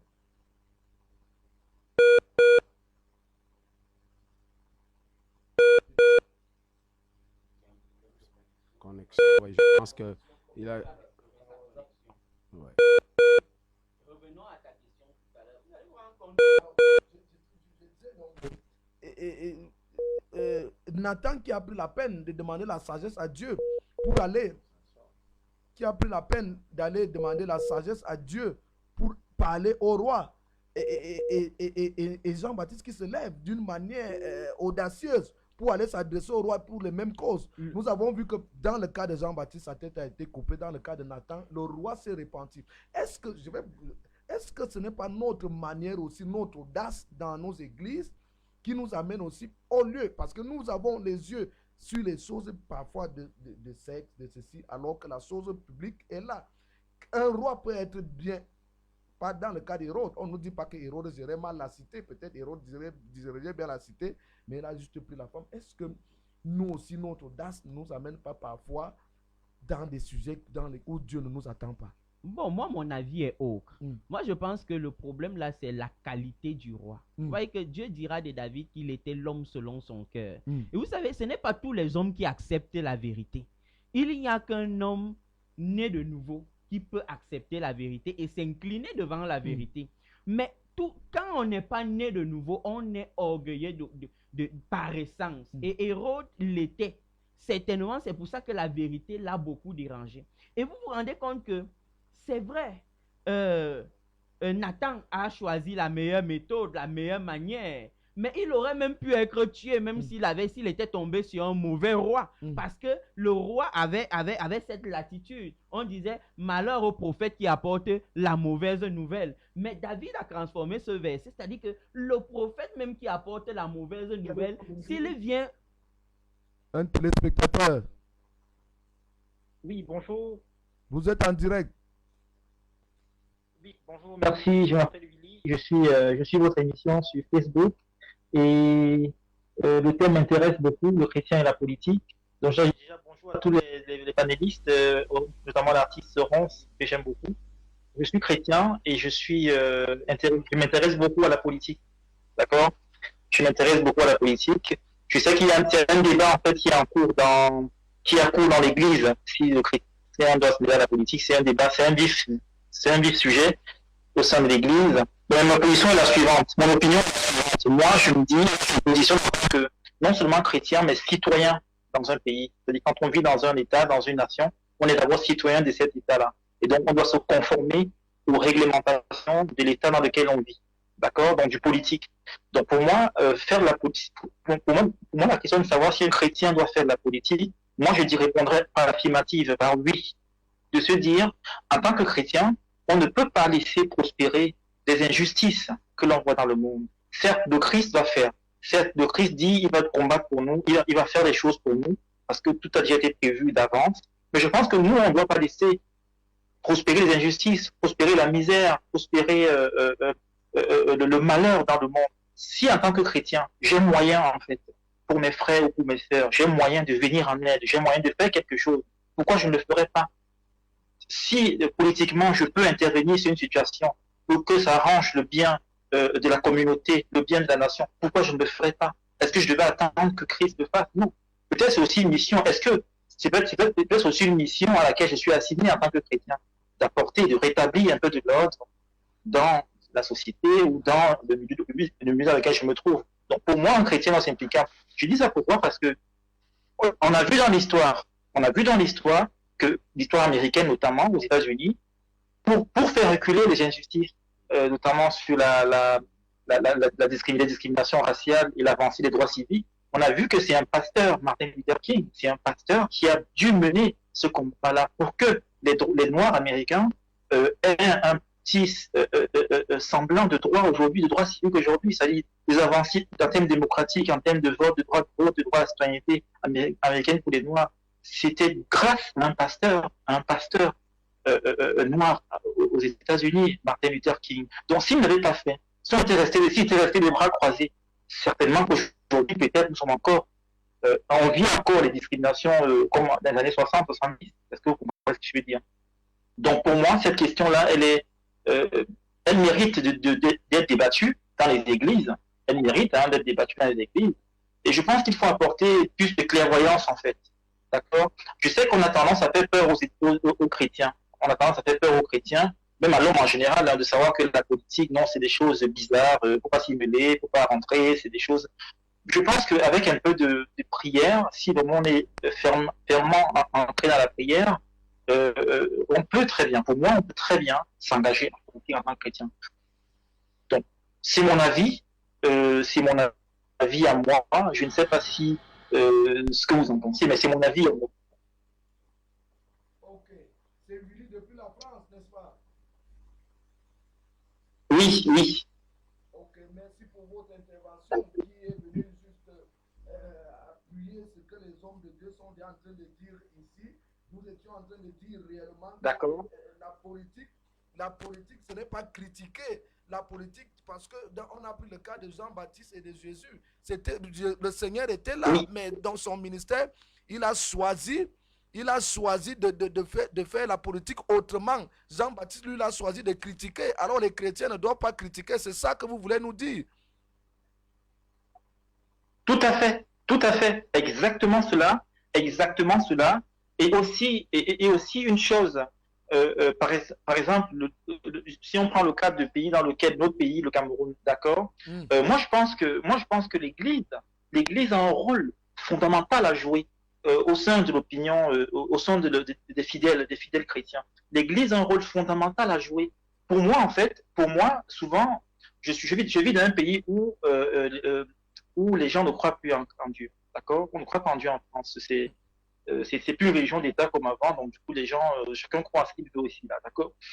Quand on dit qu'on est chrétien ici en France, c'est un peu même, c'est une moquerie en fait, d'accord? C'est une moquerie. Pourquoi je dis cela? Parce que moi, je pense qu'on ne devrait pas avoir honte d'être chrétien, d'accord? On ne peut pas dissocier, et pour moi, on ne peut pas dissocier en fait la vie civile de la vie religieuse. Moi, je ne vois pas d'inconvénient à ce que je sois chrétien et que je mène mes activités peut-être économiques, politique, etc. Moi, j'ai aucun inconvénient à cela. Je suis même fier, au contraire, je suis même fier. Parce que quand je pose un acte, c'est le Saint-Esprit qui me guide, en fait, dans les actes que je pose. Qu'il soit politique, c'est-à-dire qu'il soit politique, je ne peux pas intervenir sur un aspect politique sans que je n'ai été ordonné. Sans que je n'ai été ordonné par le Saint-Esprit. Qui me dit, fais ceci, parce que voilà l'impact que ça aura derrière. Vous voyez un peu? Donc moi, je pense qu'on doit un peu apporter cette édification à nos frères chrétiens au Cameroun, en Afrique, pas seulement au Cameroun, hein, c'est le cas en Côte d'Ivoire, j'ai été en Côte d'Ivoire, j'ai vu, c'est le cas en Côte d'Ivoire, au Ghana, dans beaucoup de pays africains, où le chrétien est un peu cantonné, c'est-à-dire on est vraiment cantonné dans l'église, on nous a détachés dans le monde dans lequel on vit. Moi je vois des gens qui misèrent, que les pasteurs, les pseudo-pasteurs exploitent au quotidien, parce qu'on les a déconnectés en fait des réalités, de leur réalité quotidienne. Donc pour moi, je pense qu'il faut rentrer dans l'église. Il est important que le message passe dans les églises, parce que l'église compte dans la construction d'une nation. L'église est fondamentale dans la construction d'une nation. Nous sommes d'abord citoyens, donc il faut aller dans les églises. Dis aux chrétiens que leur place n'est pas forcément dans les églises, c'est aussi de venir s'occuper des choses de la nation, de donner leur avis sur les choses de la nation. Je dis ça pourquoi? Parce que les gens se cachent quand il y a des sujets politiques dans le pays, mais à la fin des cultes, les débats sont politiques. Tout à fait. D'accord? Les débats sont politiques. On ne parle pas des choses en public. Dès que le culte finit, des commentaires qui se passent. Ah, tu as suivi ce qui s'est encore passé là. Ah, tu as suivi. Ah, vraiment, le pays, si, hein. Ah non, vraiment. On va même faire comment? Ah, c'est le pays. Non. il faut ouvrir le débat. Il faut démocratiser le débat. C'est ça qui participe aussi dans l'épanouissement de l'homme, à l'émancipation de l'homme, à l'émancipation, à l'avancée de la pensée. Donc, bon, bref, je ne vais pas vous retenir l'antenne, je vais laisser d'autres personnes s'exprimer. C'était ma participation, je ne sais pas si, voilà, je me suis fait comprendre, mais voilà. Donc, c'était mon point de vue, voilà, sur la question. Ok, mon frère Willy, vous êtes les bienvenus. Merci. Vraiment, nous voulons vous écouter comme ça là tous les jours. Intervenez aussi tous les jours pour que les gens sachent que ce ne sont pas seulement nous qui avons cette manière de voir les choses. Amenez aussi votre manière de voir les choses, votre façon de voir les choses. Nous voulons revoir un peu le christianisme. Nous voulons marcher avec Dieu d'une autre manière. Voilà pourquoi cette émission a été mise sur pied. Marcher avec Dieu d'une autre manière. Pas d'une manière de la religion, mais d'une manière que Christ même a vécu et a voulu que son église puisse marcher. Donc vous êtes les bienvenus tous les jours. Intervenez et revenez-nous quand vous avez, si vous avez même des thèmes que vous voulez nous proposer, vous êtes d'ailleurs les bienvenus. Nous faisons avec vous, nous faisons avec tout le monde. Que le Seigneur vous bénisse, que le Seigneur vous élève et que le Seigneur continue à vous donner plus d'intelligence. Merci. Amen, merci. Je fais un coucou à l'artiste Ronce. Je l'aime beaucoup, je l'écoute pratiquement tous les jours. Wow, merci. Il vous écoute et il va d'ailleurs prendre la parole tout après vous là. Merci, très bien, merci. Au revoir, très bonne journée à vous. Idem à vous. Alors, homme de Dieu. Oui, je dis déjà Amen à nos frères Willy depuis la France. Et nous voulons surtout bénir son intervention. Et je voulais même articuler, je veux dire, insister sur quelque chose qu'il vient de dire et que j'ai pu noter en dernier lieu. Il parlait de quelque chose parce que l'Église, les chrétiens ne doivent pas considérer l'Église comme une cachette. La vérité, c'est ça. Nous ne devons pas considérer l'Église comme une cachette. La Bible dit quoi? La Bible dit que le Seigneur lui-même a ajouté à l'Église ceux qui étaient sauvés. Ce n'est pas le salut n'est pas forcément, ne réside pas forcément dans l'Église. Le salut est en Jésus-Christ. C'est-à-dire que si les chrétiens comprennent que l'Église, c'est le rassemblement de ceux qui sont déjà sauvés. Mais cela ne nous enlève pas la responsabilité que nous avons reçue du Seigneur en disant, vous êtes la lumière du monde. Alors, si nous ne brillons pas, si nous partons briller à l'église, parce que c'est ça le handicap, nous partons briller à l'église. C'est pourquoi dans le monde, non, on est sous les boisseaux, on est là en train de dire non, il ne faut pas qu'on brille un peu trop. Il faut pas. Donc, le problème vient d'où? Le problème vient du fait que les chrétiens ne s'abandonnent pas à la volonté parfaite du Seigneur. C'est-à-dire qu'ils sont chrétiens, c'est bien, mais ils ne s'abandonnent pas. Parce que quand Jésus était sur la terre, il avait une mission bien spécifique. C'est-à-dire, et ce n'est pas pour rien qu'il a dit que vous allez faire des œuvres plus grandes que celles que moi j'ai faites maintenant parce que je m'en vais au Père. Ça veut dire que je n'ai que 3 ans et demi. Le Seigneur a fait 3 ans et demi de ministère. En 3 ans et demi, il a bâti 120 personnes. Et 120 personnes, vous venez de le révéler tout à l'heure, que dans les 120 personnes, ils ont commencé le travail. Philippe va faire un clin d'œil à l'Afrique lorsque le Saint-Esprit va l'utiliser pour faire un clin d'œil à l'Afrique. Au travers d'un homme politique, un homme d'État. Et tu vois donc que le clin d'œil qui vient à l'Afrique aujourd'hui, moi je peux le dire, en réalité, même sans crainte de me tromper, même si nous avons des erreurs que nous sommes en train de mettre en relief aujourd'hui, mais nous reconnaissons au moins que l'Afrique garde encore un tout petit peu à plus de 50% le clin d'œil qu'elle a reçu de l'évangile. Mais il faudrait donc que les Africains, voilà, donc il faudrait donc que les Africains eux-mêmes comprennent que Ils ne doivent pas tomber dans le piège de l'Occident. Parce que le piège de l'Occident, c'est quoi? C'est qu'ils ont pratiquement abandonné la part qui leur a été donnée pour l'évangile. Les Africains doivent encore revenir, et pour se positionner dans le plan parfait, c'est-à-dire la gestion même de la cité. La gestion, voici un homme d'État qui va recevoir l'évangile et qui, en allant, la Bible ne nous dit pas exactement ce qu'il a continué à faire. Mais nous voyons que quand les missionnaires vont venir de l'autre côté de l'Occident pour entrer ici, ils n'ont même pas la même qualité d'évangile que l'eunuque d'Éthiopie a reçu. Donc, vous comprenez par là que les Africains doivent tout faire pour se repositionner dans la considération de la parole de Dieu et surtout éviter la convoitise. Parce que c'est la convoitise qui est même le facteur premier qui pousse les chrétiens maintenant à perdre leur pouvoir dans le monde. La convoitise. Or, la convoitise, c'est l'arme du diable. Ok, la convoitise, c'est l'arme du diable. On va revenir sur le cas de Jean-Baptiste parce qu'il y a même une question. Et je vais d'abord vous poser une question. Vous êtes pour la critique constructive ou la critique destructive? Parce que l'Église a beaucoup plus de critiques. On voit toujours là où ça ne marche pas, mais on ne donne pas de solution. Il ne faut pas critiquer pour critiquer. Non. Il faut apporter des solutions. Et l'Église doit être cet organe même qui propose des solutions. Et aujourd'hui, nous ne proposons pas. Voilà, en cas de coronavirus, on n'a pas entendu l'Église se lever au Cameroun. Au contraire, l'Église s'est alignée. Et c'est pour ça que nous utilisons cette initiative.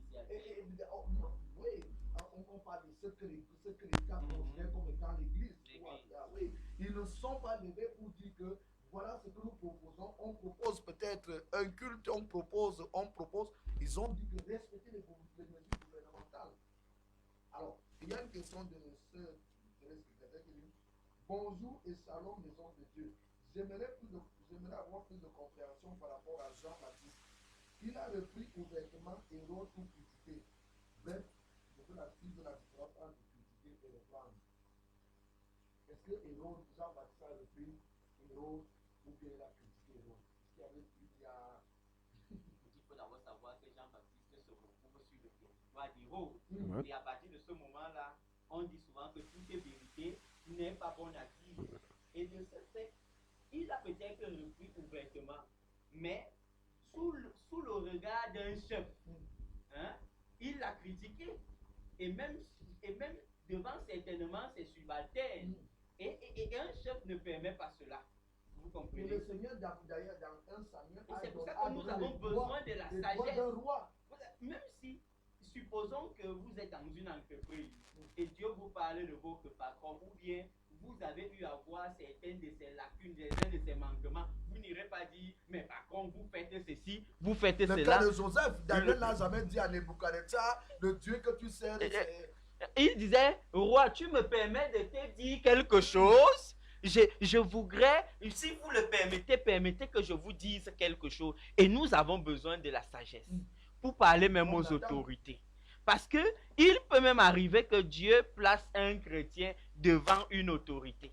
Mais comment celui-ci se comporte pour transmettre le message de Dieu, pour transmettre la sagesse divine? Et quand nous écoutons un frère poser une question pareille, ça veut dire que même s'il se retrouve dans un lieu où il est à côté d'un cercle de décision, il va croire que il faut dire la vérité brutalement, alors qu'il y a certaines personnes à qui il faut dire la vérité avec beaucoup de sagesse et beaucoup de service. Et je vais revenir dans le cas d'Hérode. Dans le cas d'Hérode, il y a Jésus, il y a Jean-Baptiste. Il y a deux situations. Il y a deux situations. Il y a Jean-Baptiste et Hérode qui prend la femme et Hérode qui gère mal la cité. Jean-Baptiste, lui, s'en va parler des affaires de hommes-femmes devant Hérode. Jésus, à distance, traite Hérode de renard. À cause de sa gestion des choses de la cité. Mais il est loin, il le traite de renard par rapport aux affaires de la cité et Hérode ne dit rien. Alors, homme de Dieu, vous voulez intervenir? Oui, moi, je veux intervenir pour essayer de revenir un tout petit peu sous un autre angle. Allez-y. Parce qu'en réalité, on va beau parler de la critique ou de reprendre. Les gens critiquent ou reprendre. Mais la question fondamentale, c'est que qui est Hérode? Quand Nathan va parler à David, David est un homme de Dieu. David est l'homme selon le cœur de Dieu. Est-ce que Hérode était un homme de Dieu? Donc, qu'est-ce que je veux par là dire? Allez-y. Je veux dire que lorsque nous sommes remplis de la lumière, pourquoi aller soit critiquer ou reprendre les ténèbres au lieu que nous partions avec la lumière et prier? Nous devons aller avec la lumière. La lumière, quand elle est là, elle ne supplie là, et pas les ténèbres. Je ne peux pas. Moi, ce que quelqu'un n'a pas appris, même dans l'église, habituellement, quand je suis en face, moi, quand je suis en face de deux personnes, je regarde d'abord leur niveau spirituel. C'est-à-dire au niveau de la compréhension de la parole. Parce que Hérode ne connaît pas la parole. On ne donne pas les choses de Saint aux siens. Non.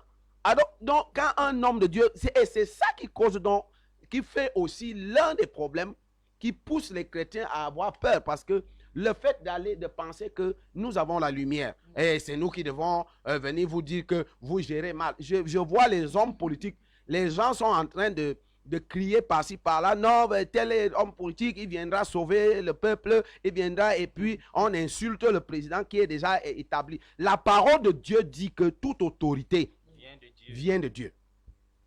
On n'est pas forcément dit que, on n'est pas forcément obligé de considérer qu'un chef d'État connaît la parole de Dieu.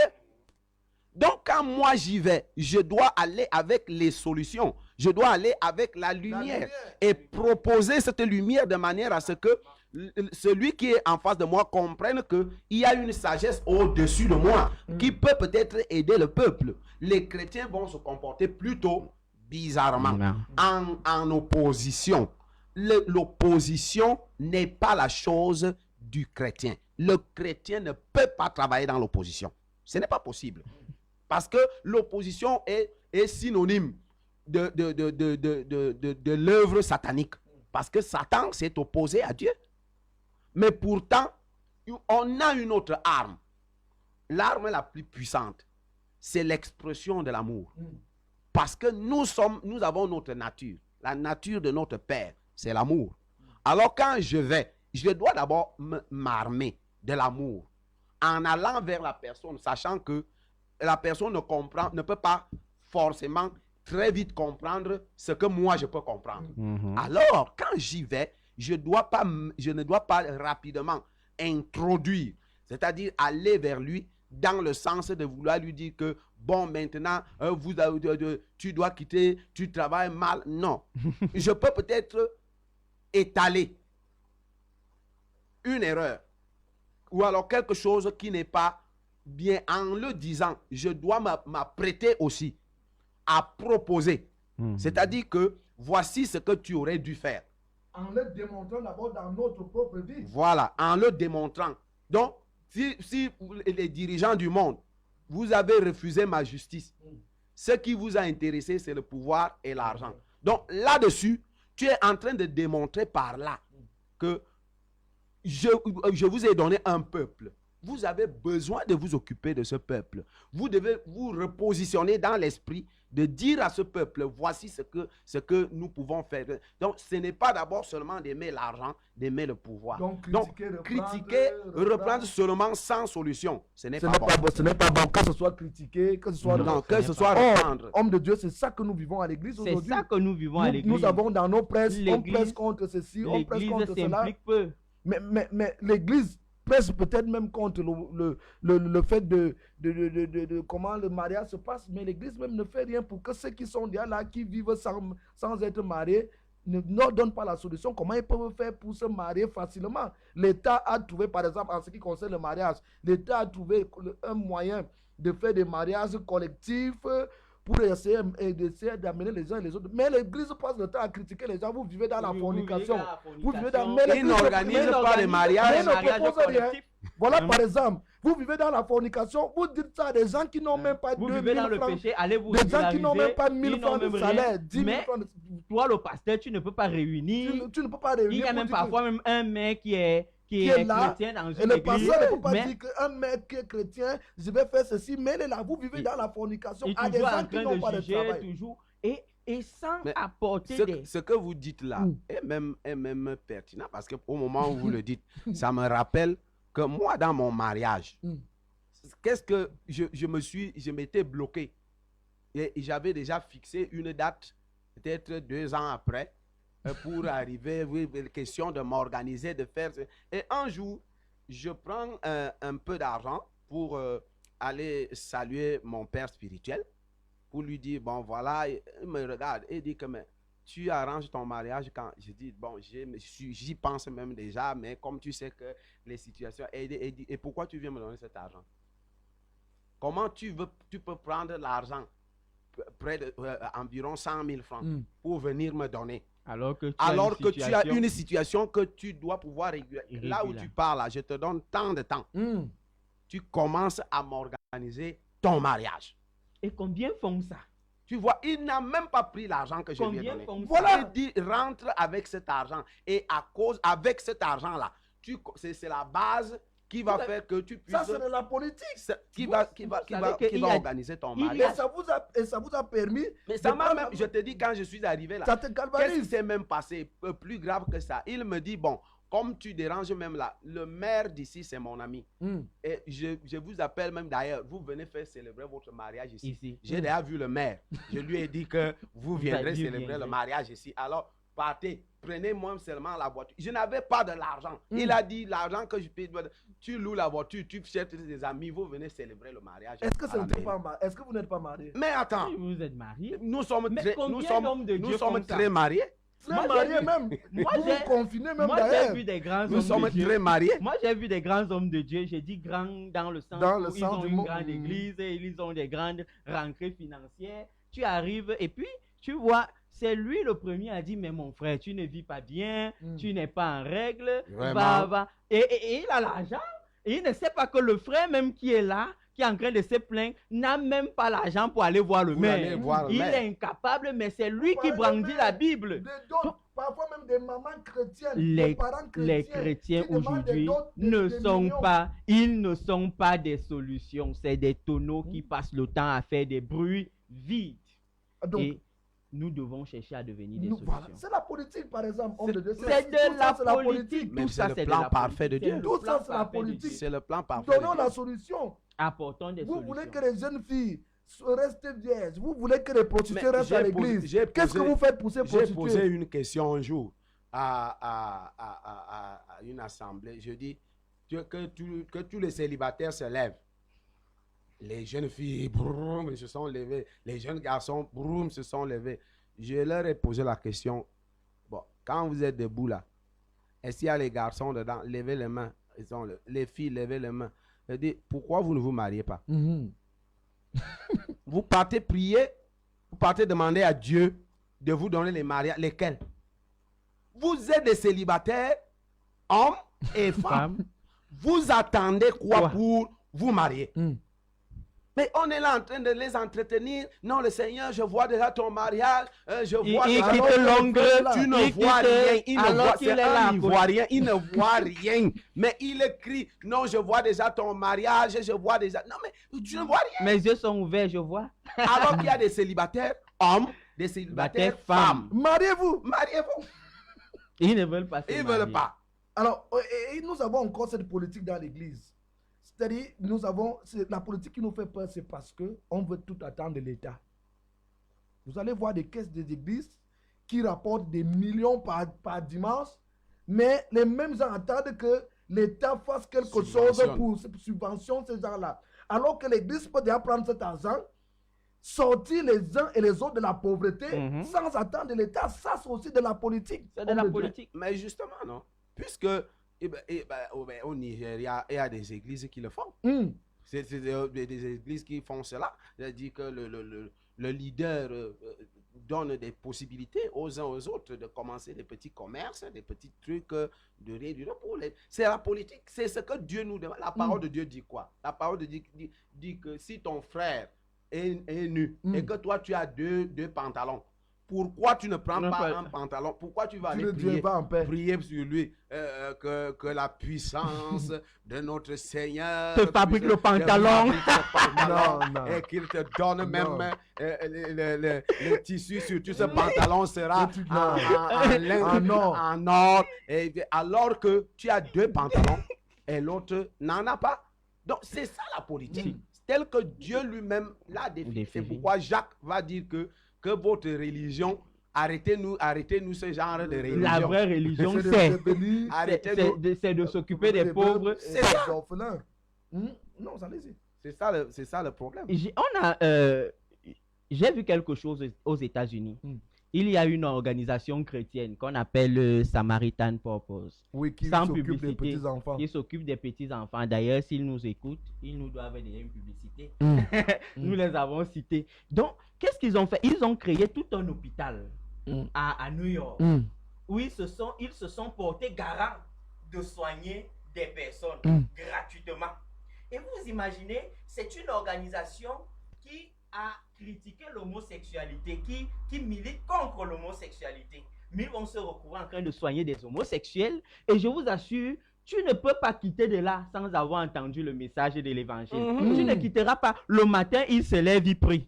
À quelque temps, ils font une petite méditation. On va te soigner. Voilà des propositions dont nous avons Mais besoin. c'est même ça la vraie Et politique. c'est même ça la vraie politique. Tout à fait.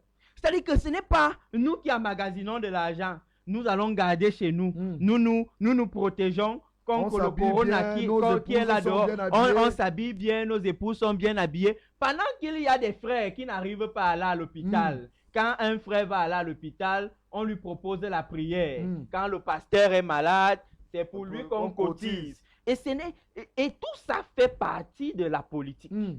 Donc, Moi, je voulais dire que quand on parle de la politique ici, on parle de la gestion. De la gestion.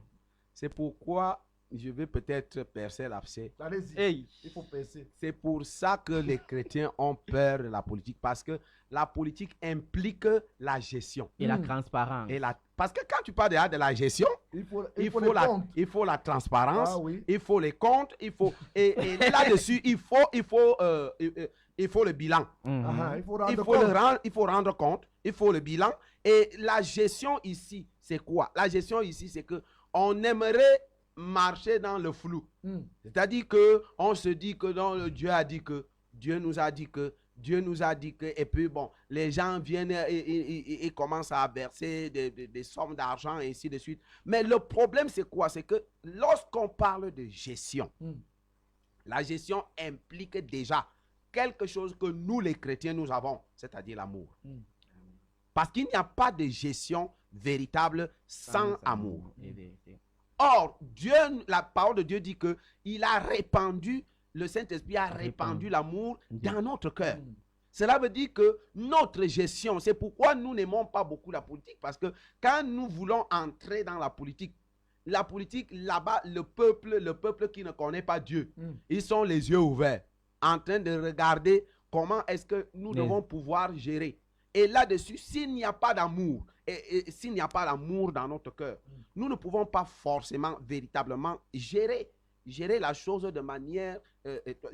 il y a un homme de Dieu qui nous a raconté, je ne sais pas si ça existe encore, il disait qu'à une époque, quand le réveil est arrivé au Brésil, il nous fait comprendre que à cette époque-là, c'est vrai que ça n'a pas beaucoup duré, mais on avait constaté pendant un temps que toutes les entreprises qui étaient au Brésil à cette époque du déclenchement de réveil, toutes les entreprises, quand tu pars faire les tests, quand on te pose des questions, quand on veut te recruter, on te demande est-ce que tu es né de nouveau? Tu dis oui, on te recrute. Parce qu'ils avaient constaté, quand le réveil est arrivé, que la gestion des entreprises, quand on donnait au né de nouveau, les choses fonctionnaient. Il y avait... Mais les grandes sociétés comme Renault, écoute ce que... sont gérées par des chrétiens. Voilà, écoute ce que la parole de Dieu va dire. Que Joseph, parce que Dieu était avec lui, dans la société Potiphar et compagnie, Potiphar et compagnie, tout ce que Joseph touchait prospérait. Oh, Potiphar était bien riche. Et quand Potiphar a regardé comme ça, il a dit que moi-même, je ne gère plus rien. Il est arrivé ce Je pharaon. te, même je sur- te laisse même toute la gestion. Donc le problème ici maintenant, c'est quoi? C'est que Joseph a rencontré les difficultés de la gestion. Parce que c'est là où je voulais en venir. Allez-y.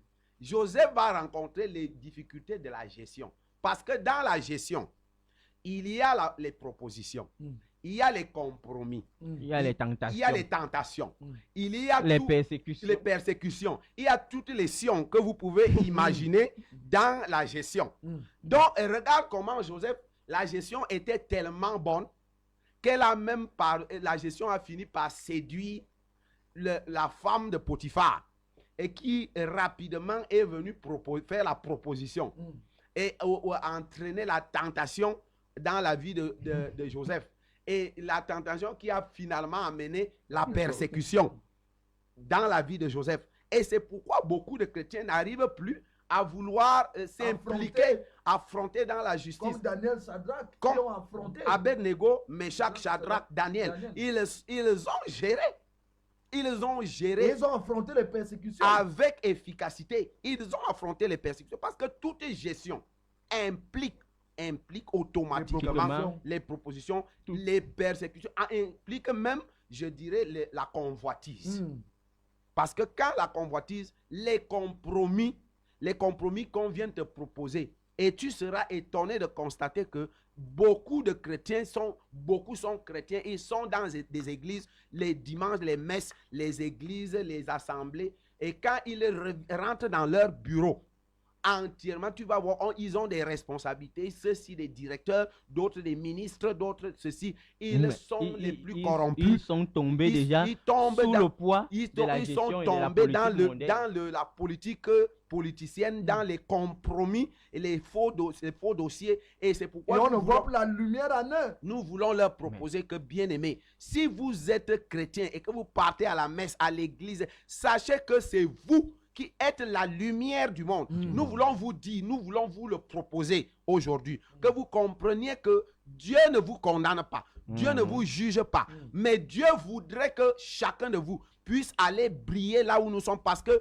Joseph a brillé. Nous avons la capacité de faire les meilleures économies. Nous sommes les meilleurs spécialistes du monde. Le chrétien est meilleur, plus grand que le monde entier. Aucun homme du monde ne peut enseigner un chrétien. La vérité, c'est que on n'enseigne pas un chrétien. On n'enseigne pas un chrétien. C'est le chrétien qui enseigne. Amen. Donc, si nous ne comprenons pas ça, nous ne pouvons pas avancer, parce que c'est nous qui avons la lumière, c'est nous qui sommes le sel de la terre. Ok. Oui, je voulais revenir aussi sur cette partie et regarder un peu ce qui se passe dans notre pays. Prenons un peu l'opération Épervier. Regardons un peu tous ceux qui ont été arrêtés dans ce cadre.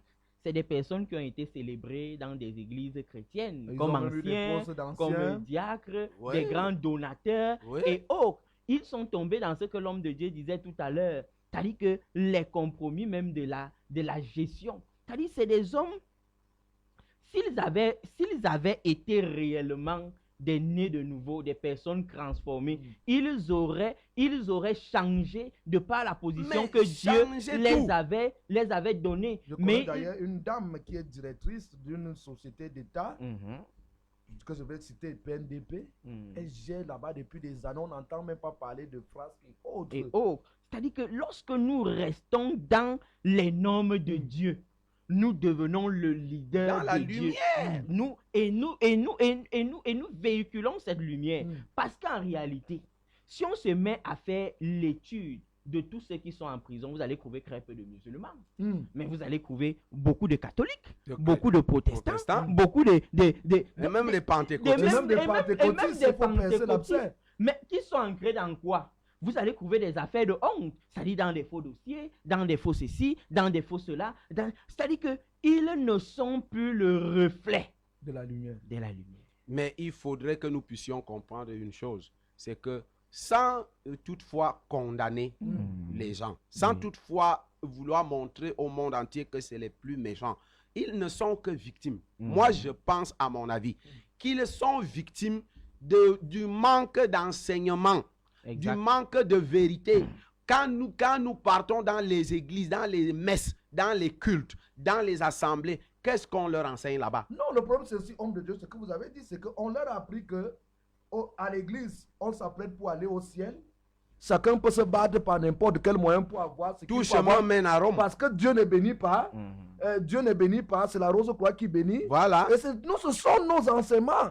C'est ce que... C'est la rose-croix qui bénit. Dans d'autres églises, C'est on la femme. t'enseigne même que si tu donnes à l'église, on ne peut plus rien te faire dans Oui. le monde. Et moi, j'ai vu, j'ai prêché à Kondengui presque pendant 1 an. Et j'ai rencontré là-bas des témoignages et des personnes qui sont allées en prison parce que derrière ça, il y avait un homme de Dieu. Oui, parce qu'on leur a dit que... de la qualité du message. C'est de ça qu'il est question, bien aimé. C'est pour ça que vous voyez, j'insiste sur ça, en disant que ces hommes que nous voyons aujourd'hui, dont l'homme de Dieu parle, c'est des victimes. C'est des victimes. Ils sont des victimes parce que le véritable problème, c'est que si la lumière, si le sel perd sa saveur, il n'y a plus rien à faire avec ce sel. Nous qui nous disons des hommes de Dieu, qu'est-ce que nous sommes en train d'enseigner?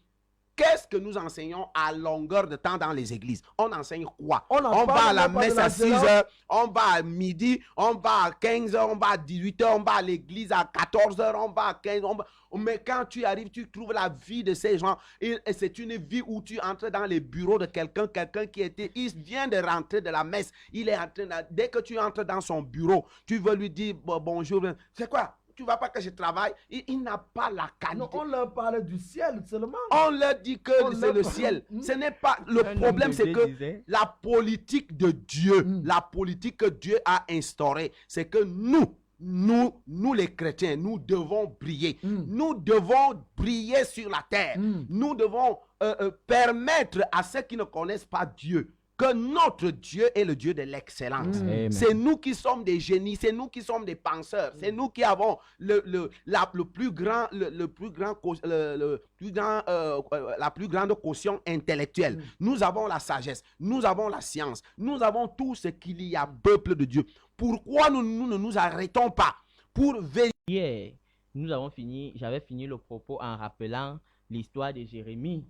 Les enfants d'Israël qui se sont... Et ce sera d'ailleurs votre dernière prise de parole. Qui se sont recouverts en captivité à Babylone. Et ils ont commencé à prendre des jeûnes et des prières pour sortir de la captivité.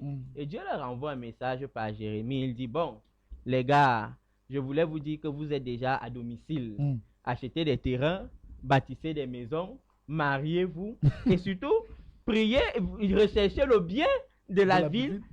Donc, nous devons savoir que Dieu nous a sauvés. Ce n'est pas d'abord pour nous amener immédiatement au ciel. Dieu nous a sauvés pour nous relâcher dans le monde, afin que le monde voie l'excellence de la gloire de Dieu au travers de nous. Et que nous ne prêchions pas seulement par les paroles, mais beaucoup plus par l'exemple. Dans nos lieux de service. Tout autour de nous, dans nos... C'est-à-dire que la famille d'un chrétien devait être un modèle. Le travail d'un chrétien devait être un modèle. Le foyer d'un chrétien devait être un modèle. L'église d'un enfant de Dieu devait être un modèle. Et tout autour de lui devait être un modèle parce que la gloire de Dieu devait se répandre sur toutes ces choses. Mais aujourd'hui, nous ne sommes plus des modèles, du moins dans un certain nombre de choses. Vous avez trouvé que c'est dans la maison du chrétien qu'on bagarre tous les jours. L'homme et la femme bagarrent, les gars se tapent. Et c'est les non-chrétiens qui viennent séparer et ramener. Et vous voyez, quand on entre dans ça, nous ne sommes plus des lumières. Et c'est par là même que je vais arrêter. Donc, nous devons commencer notre politique, la politique, avant d'aller voir ce que l'État, ce que nos gouvernants ne font pas ou devraient faire. Commençons d'abord par gérer nos propres maisons, nos familles, nos églises. Alors, homme de Dieu, vous avez vu prendre des notes pendant qu'il était en train de parler. Ça sera aussi votre dernière prise de parole. Et ça devrait vraiment l'être. Parce que nous pouvons arriver jusqu'à demain. Le feu est en train d'être allumé, mais... Oui, nous pouvons arriver jusqu'à demain. Mais je vais dire à un chrétien qui me regarde quelque chose de pertinent, qui est pertinent pour moi et qui devrait véritablement nous permettre de réfléchir mûrement. Je vais dire à quelqu'un que Jésus, lorsque les disciples viennent le voir pour régler les problèmes, pour régler un problème non, un problème de gestion. C'est-à-dire quoi? Les disciples se rendent compte que la nuit tombe déjà et que la foule qui vient vers Jésus n'a pas de quoi manger. Ils vont vers Jésus et disent, Seigneur, renvoie la foule. Renvoie. Non, bien aimé, écoute, c'est pas à rire parce que c'est exactement la mentalité de l'Église aujourd'hui. C'est-à-dire quoi? Nous sommes prêts à renvoyer le peuple. Nous refusons de prendre nos responsabilités. Non, on dit à Jésus. Il faut se débarrasser. Ces gens-ci, vraiment, dimanche, c'est fini. L'heure de l'église est déjà finie.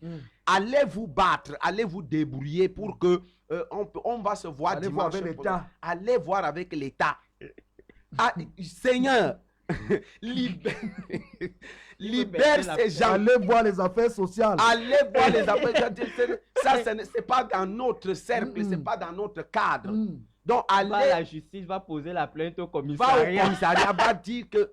C'est-à-dire, Jésus va déranger. Il va appuyer sur déranger.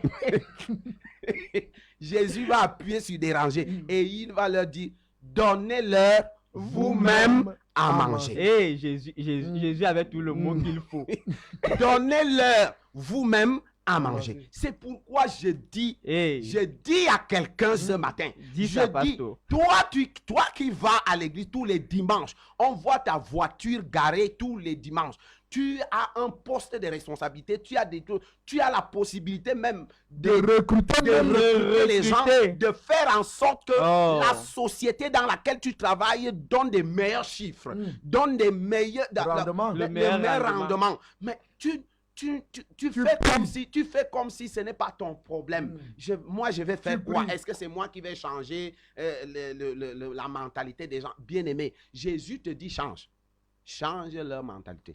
Il dit aujourd'hui, écoute ma voix. Écoute, ce n'est pas la voix qui te condamne. Ce n'est pas la voix qui te juge. La voix du Saint-Esprit de Christ est là pour te réveiller. Christ ne leur a pas dit, foutez-moi le camp, vous ne pouvez pas vous-même leur donner. Non, il leur a instruit. Il a dit, Jésus leur dit, et il te dit ce matin, donne-leur toi-même à manger.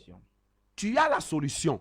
Nous avons des solutions. Amen. Nous sommes les solutions du monde. Nous devons déjà nous-mêmes nous organiser pour que les solutions, parce que les divisions, les mauvaises pensées, les querelles, les jalousies, tout, c'est ça qui fait qu'on a perdu l'onction qui nous a été donnée et nous ne pouvons plus nous rassembler pour trouver les meilleures solutions. Pourtant, nous les avons. Nous les avons. Regarde, depuis qu'on a dit ici que les hommes de Dieu viennent prêcher, pendant tout le confinement, on a ouvert le plateau pour que n'importe quel homme de Dieu parte de là-bas pour venir dire quelque chose au peuple qui avait peur. Mais on ne les voit pas. Chacun est chez lui. J'ai démarré ma voiture pour aller chercher certains dans leurs... Je vous dis ce que j'ai fait. J'ai démarré ma voiture. Je suis allé les rencontrer.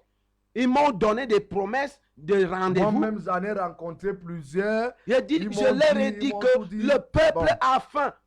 Regarde ce que le peuple vit. Ma femme me raconte une histoire hier. J'ai failli mal dormir. Heureusement que je suis entré, je me suis élevé devant le trône. Et j'ai dit, Seigneur, je ne veux pas que ça vienne troubler mon sommeil. Ma femme me raconte un témoignage d'une femme, apparemment, a ses 2 filles et son fils. Pendant le confinement, ses 2 fils et ses filles se sont retrouvés renfermés. Ils n'avaient rien à faire. Et là, le garçon a commencé à enceinter ses sœurs. Ses 2 sœurs. Est-ce que nous croyons que ça va nous épargner? Si cette famille, et il paraît même que la femme dit qu'elle doit être chrétienne. Est-ce que son pasteur ne pouvait pas... Je suis allé leur donner le lien de Facebook. Je dis, venez prêcher en direct à Facebook, même si quelqu'un ne peut pas venir. Si cette famille était en train de recevoir chaque jour Les les enseignements, enseignements, le pain de ce le jour. pain de ce jour. Franchement, ces enfants n'allaient pas tomber dans cette malédiction. Tout à fait. Bien-aimé, je suis révolté parce que nous ne voulons pas donner aux gens nous-mêmes à manger. Jésus nous donne cette instruction ce matin. N'ayez pas peur. N'ayez pas peur. Donnez-leur vous-même. Ne venez pas me dire de trouver les solutions faciles. Les solutions de chasser le peuple.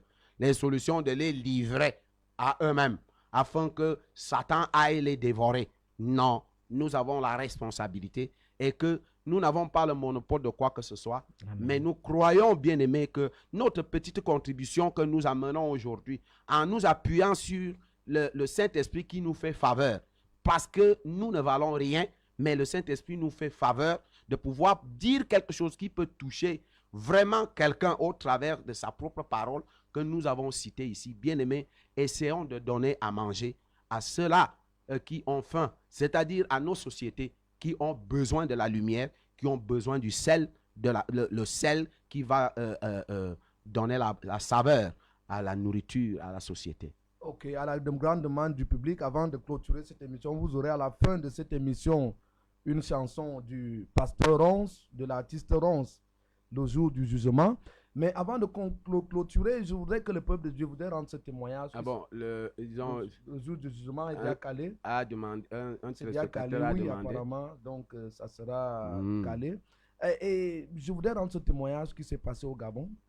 Le directeur général de l'Office national de l'emploi au Gabon est un enfant né de nouveau. Si vous voulez, si vous êtes au Gabon, allez-y vous renseigner.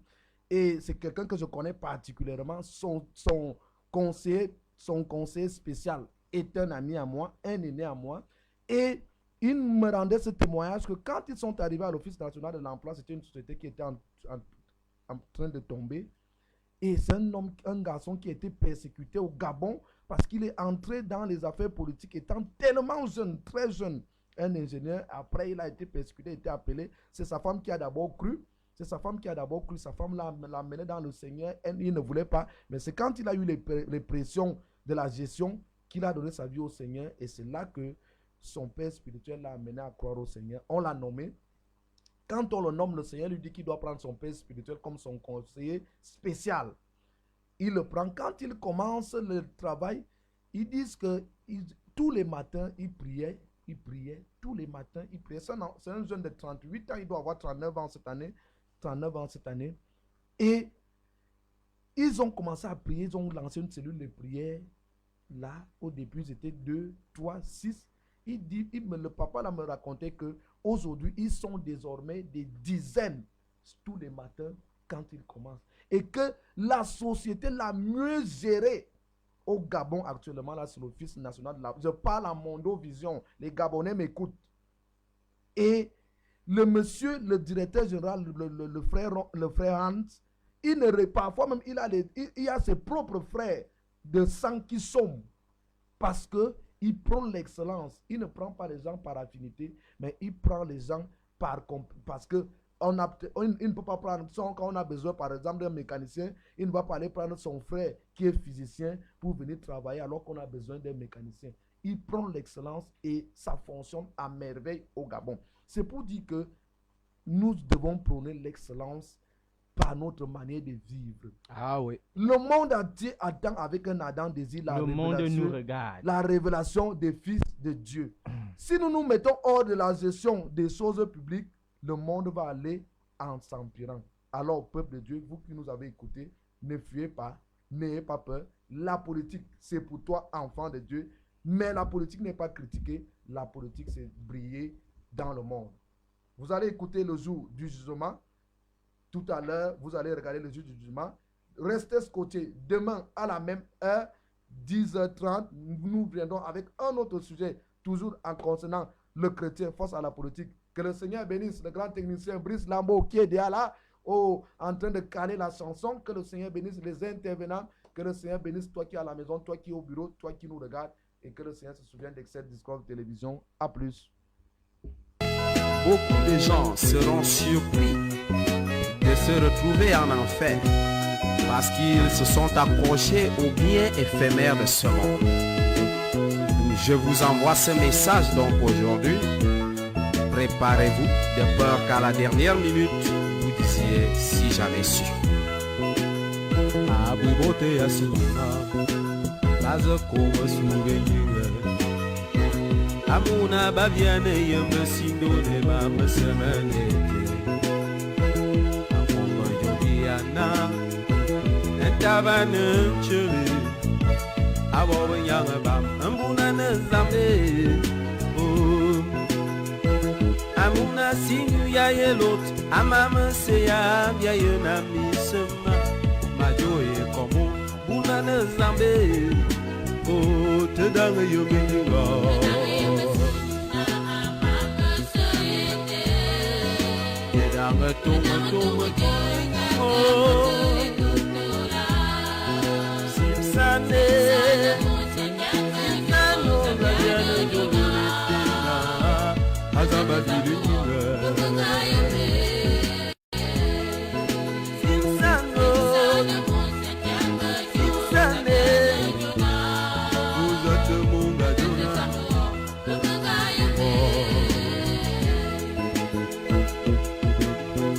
Le jour du jugement. Ce fameux jour, nous allons tous nous retrouver devant le Seigneur, à faire le bilan de notre vie. Si le bilan est négatif, c'est l'enfer. Un monstre Christ a yeso, un outil ici au majo. Avala bouye ma médaille boban, un morceau de Galate zambe, aye le biana. Dis ce d'ailleurs ne Christ a son écoute. Ceux qui ont cru en Jésus, qui ont supporté les persécutions, ils recevront la couronne de gloire. Me baya midi ke buni berebel bebune engana waye kusaba tajo Yesus na de mengaye me boma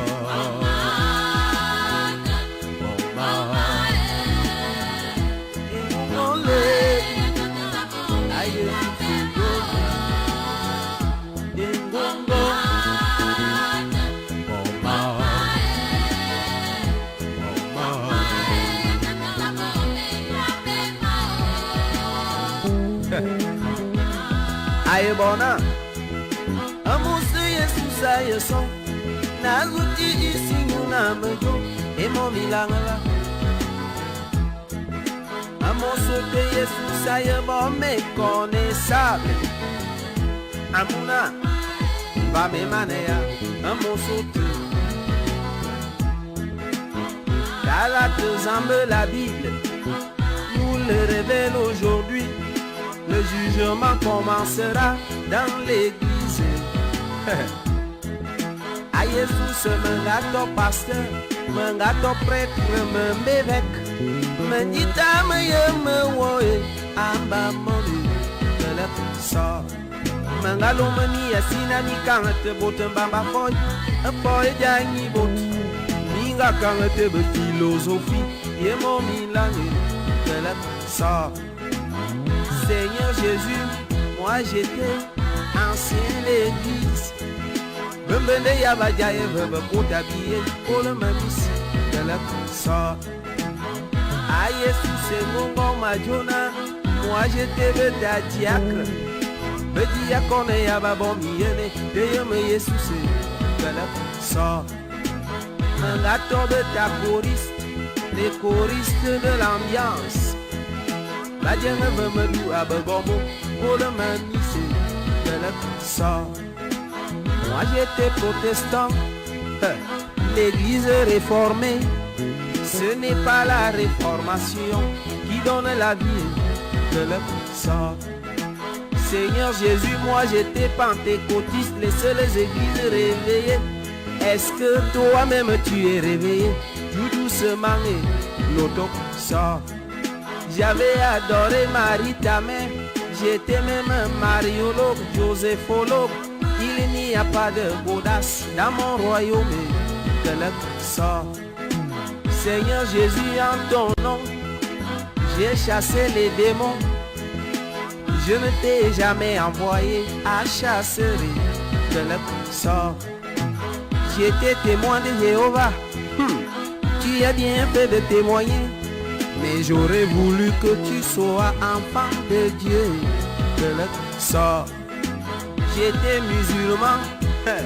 Le Coran parlait même de Jésus, c'est bon. Mais tu as refusé que je suis la vie. De le sort. J'étais rosicrucien, on m'a dit que Jésus tu étais maître rosicrucien. Era Fombutuku, nada me fondose de le sort. À vous les dirigeants du monde, vous avez refusé ma justice. Ce qui vous a intéressé, c'est le pouvoir et l'argent sort. Président, ministre, gouverneur, directeur, préfet pour diriger mes créatures. Tu ne t'es même pas soucié de tous ces gens de notre sort. Assez Yudo Dinadiza se sauter, ground finish. Today you don't about the fire, they water for you in my coming. Go. Mimo, you drink, tobacco, you jump. Woman. Na you, fe na you, gonna saw. Angelo, my Judy, I want Angelo. Ozaka, you know, be Susana, the Mangaya, oh, Mama, Mama,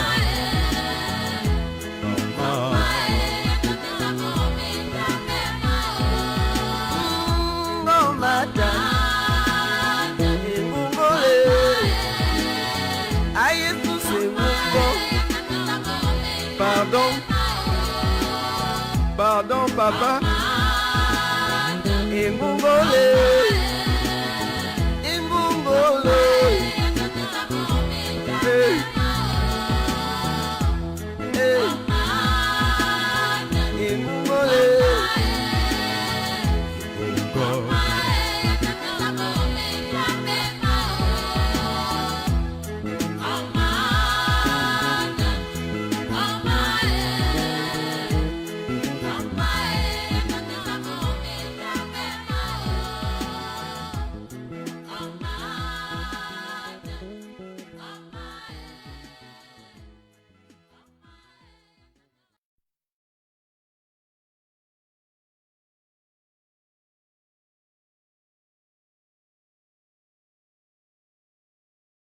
Je suis avec toi, mon Messie suprême, qui soutient ma foi. La sombre vallée n'a plus de terreur.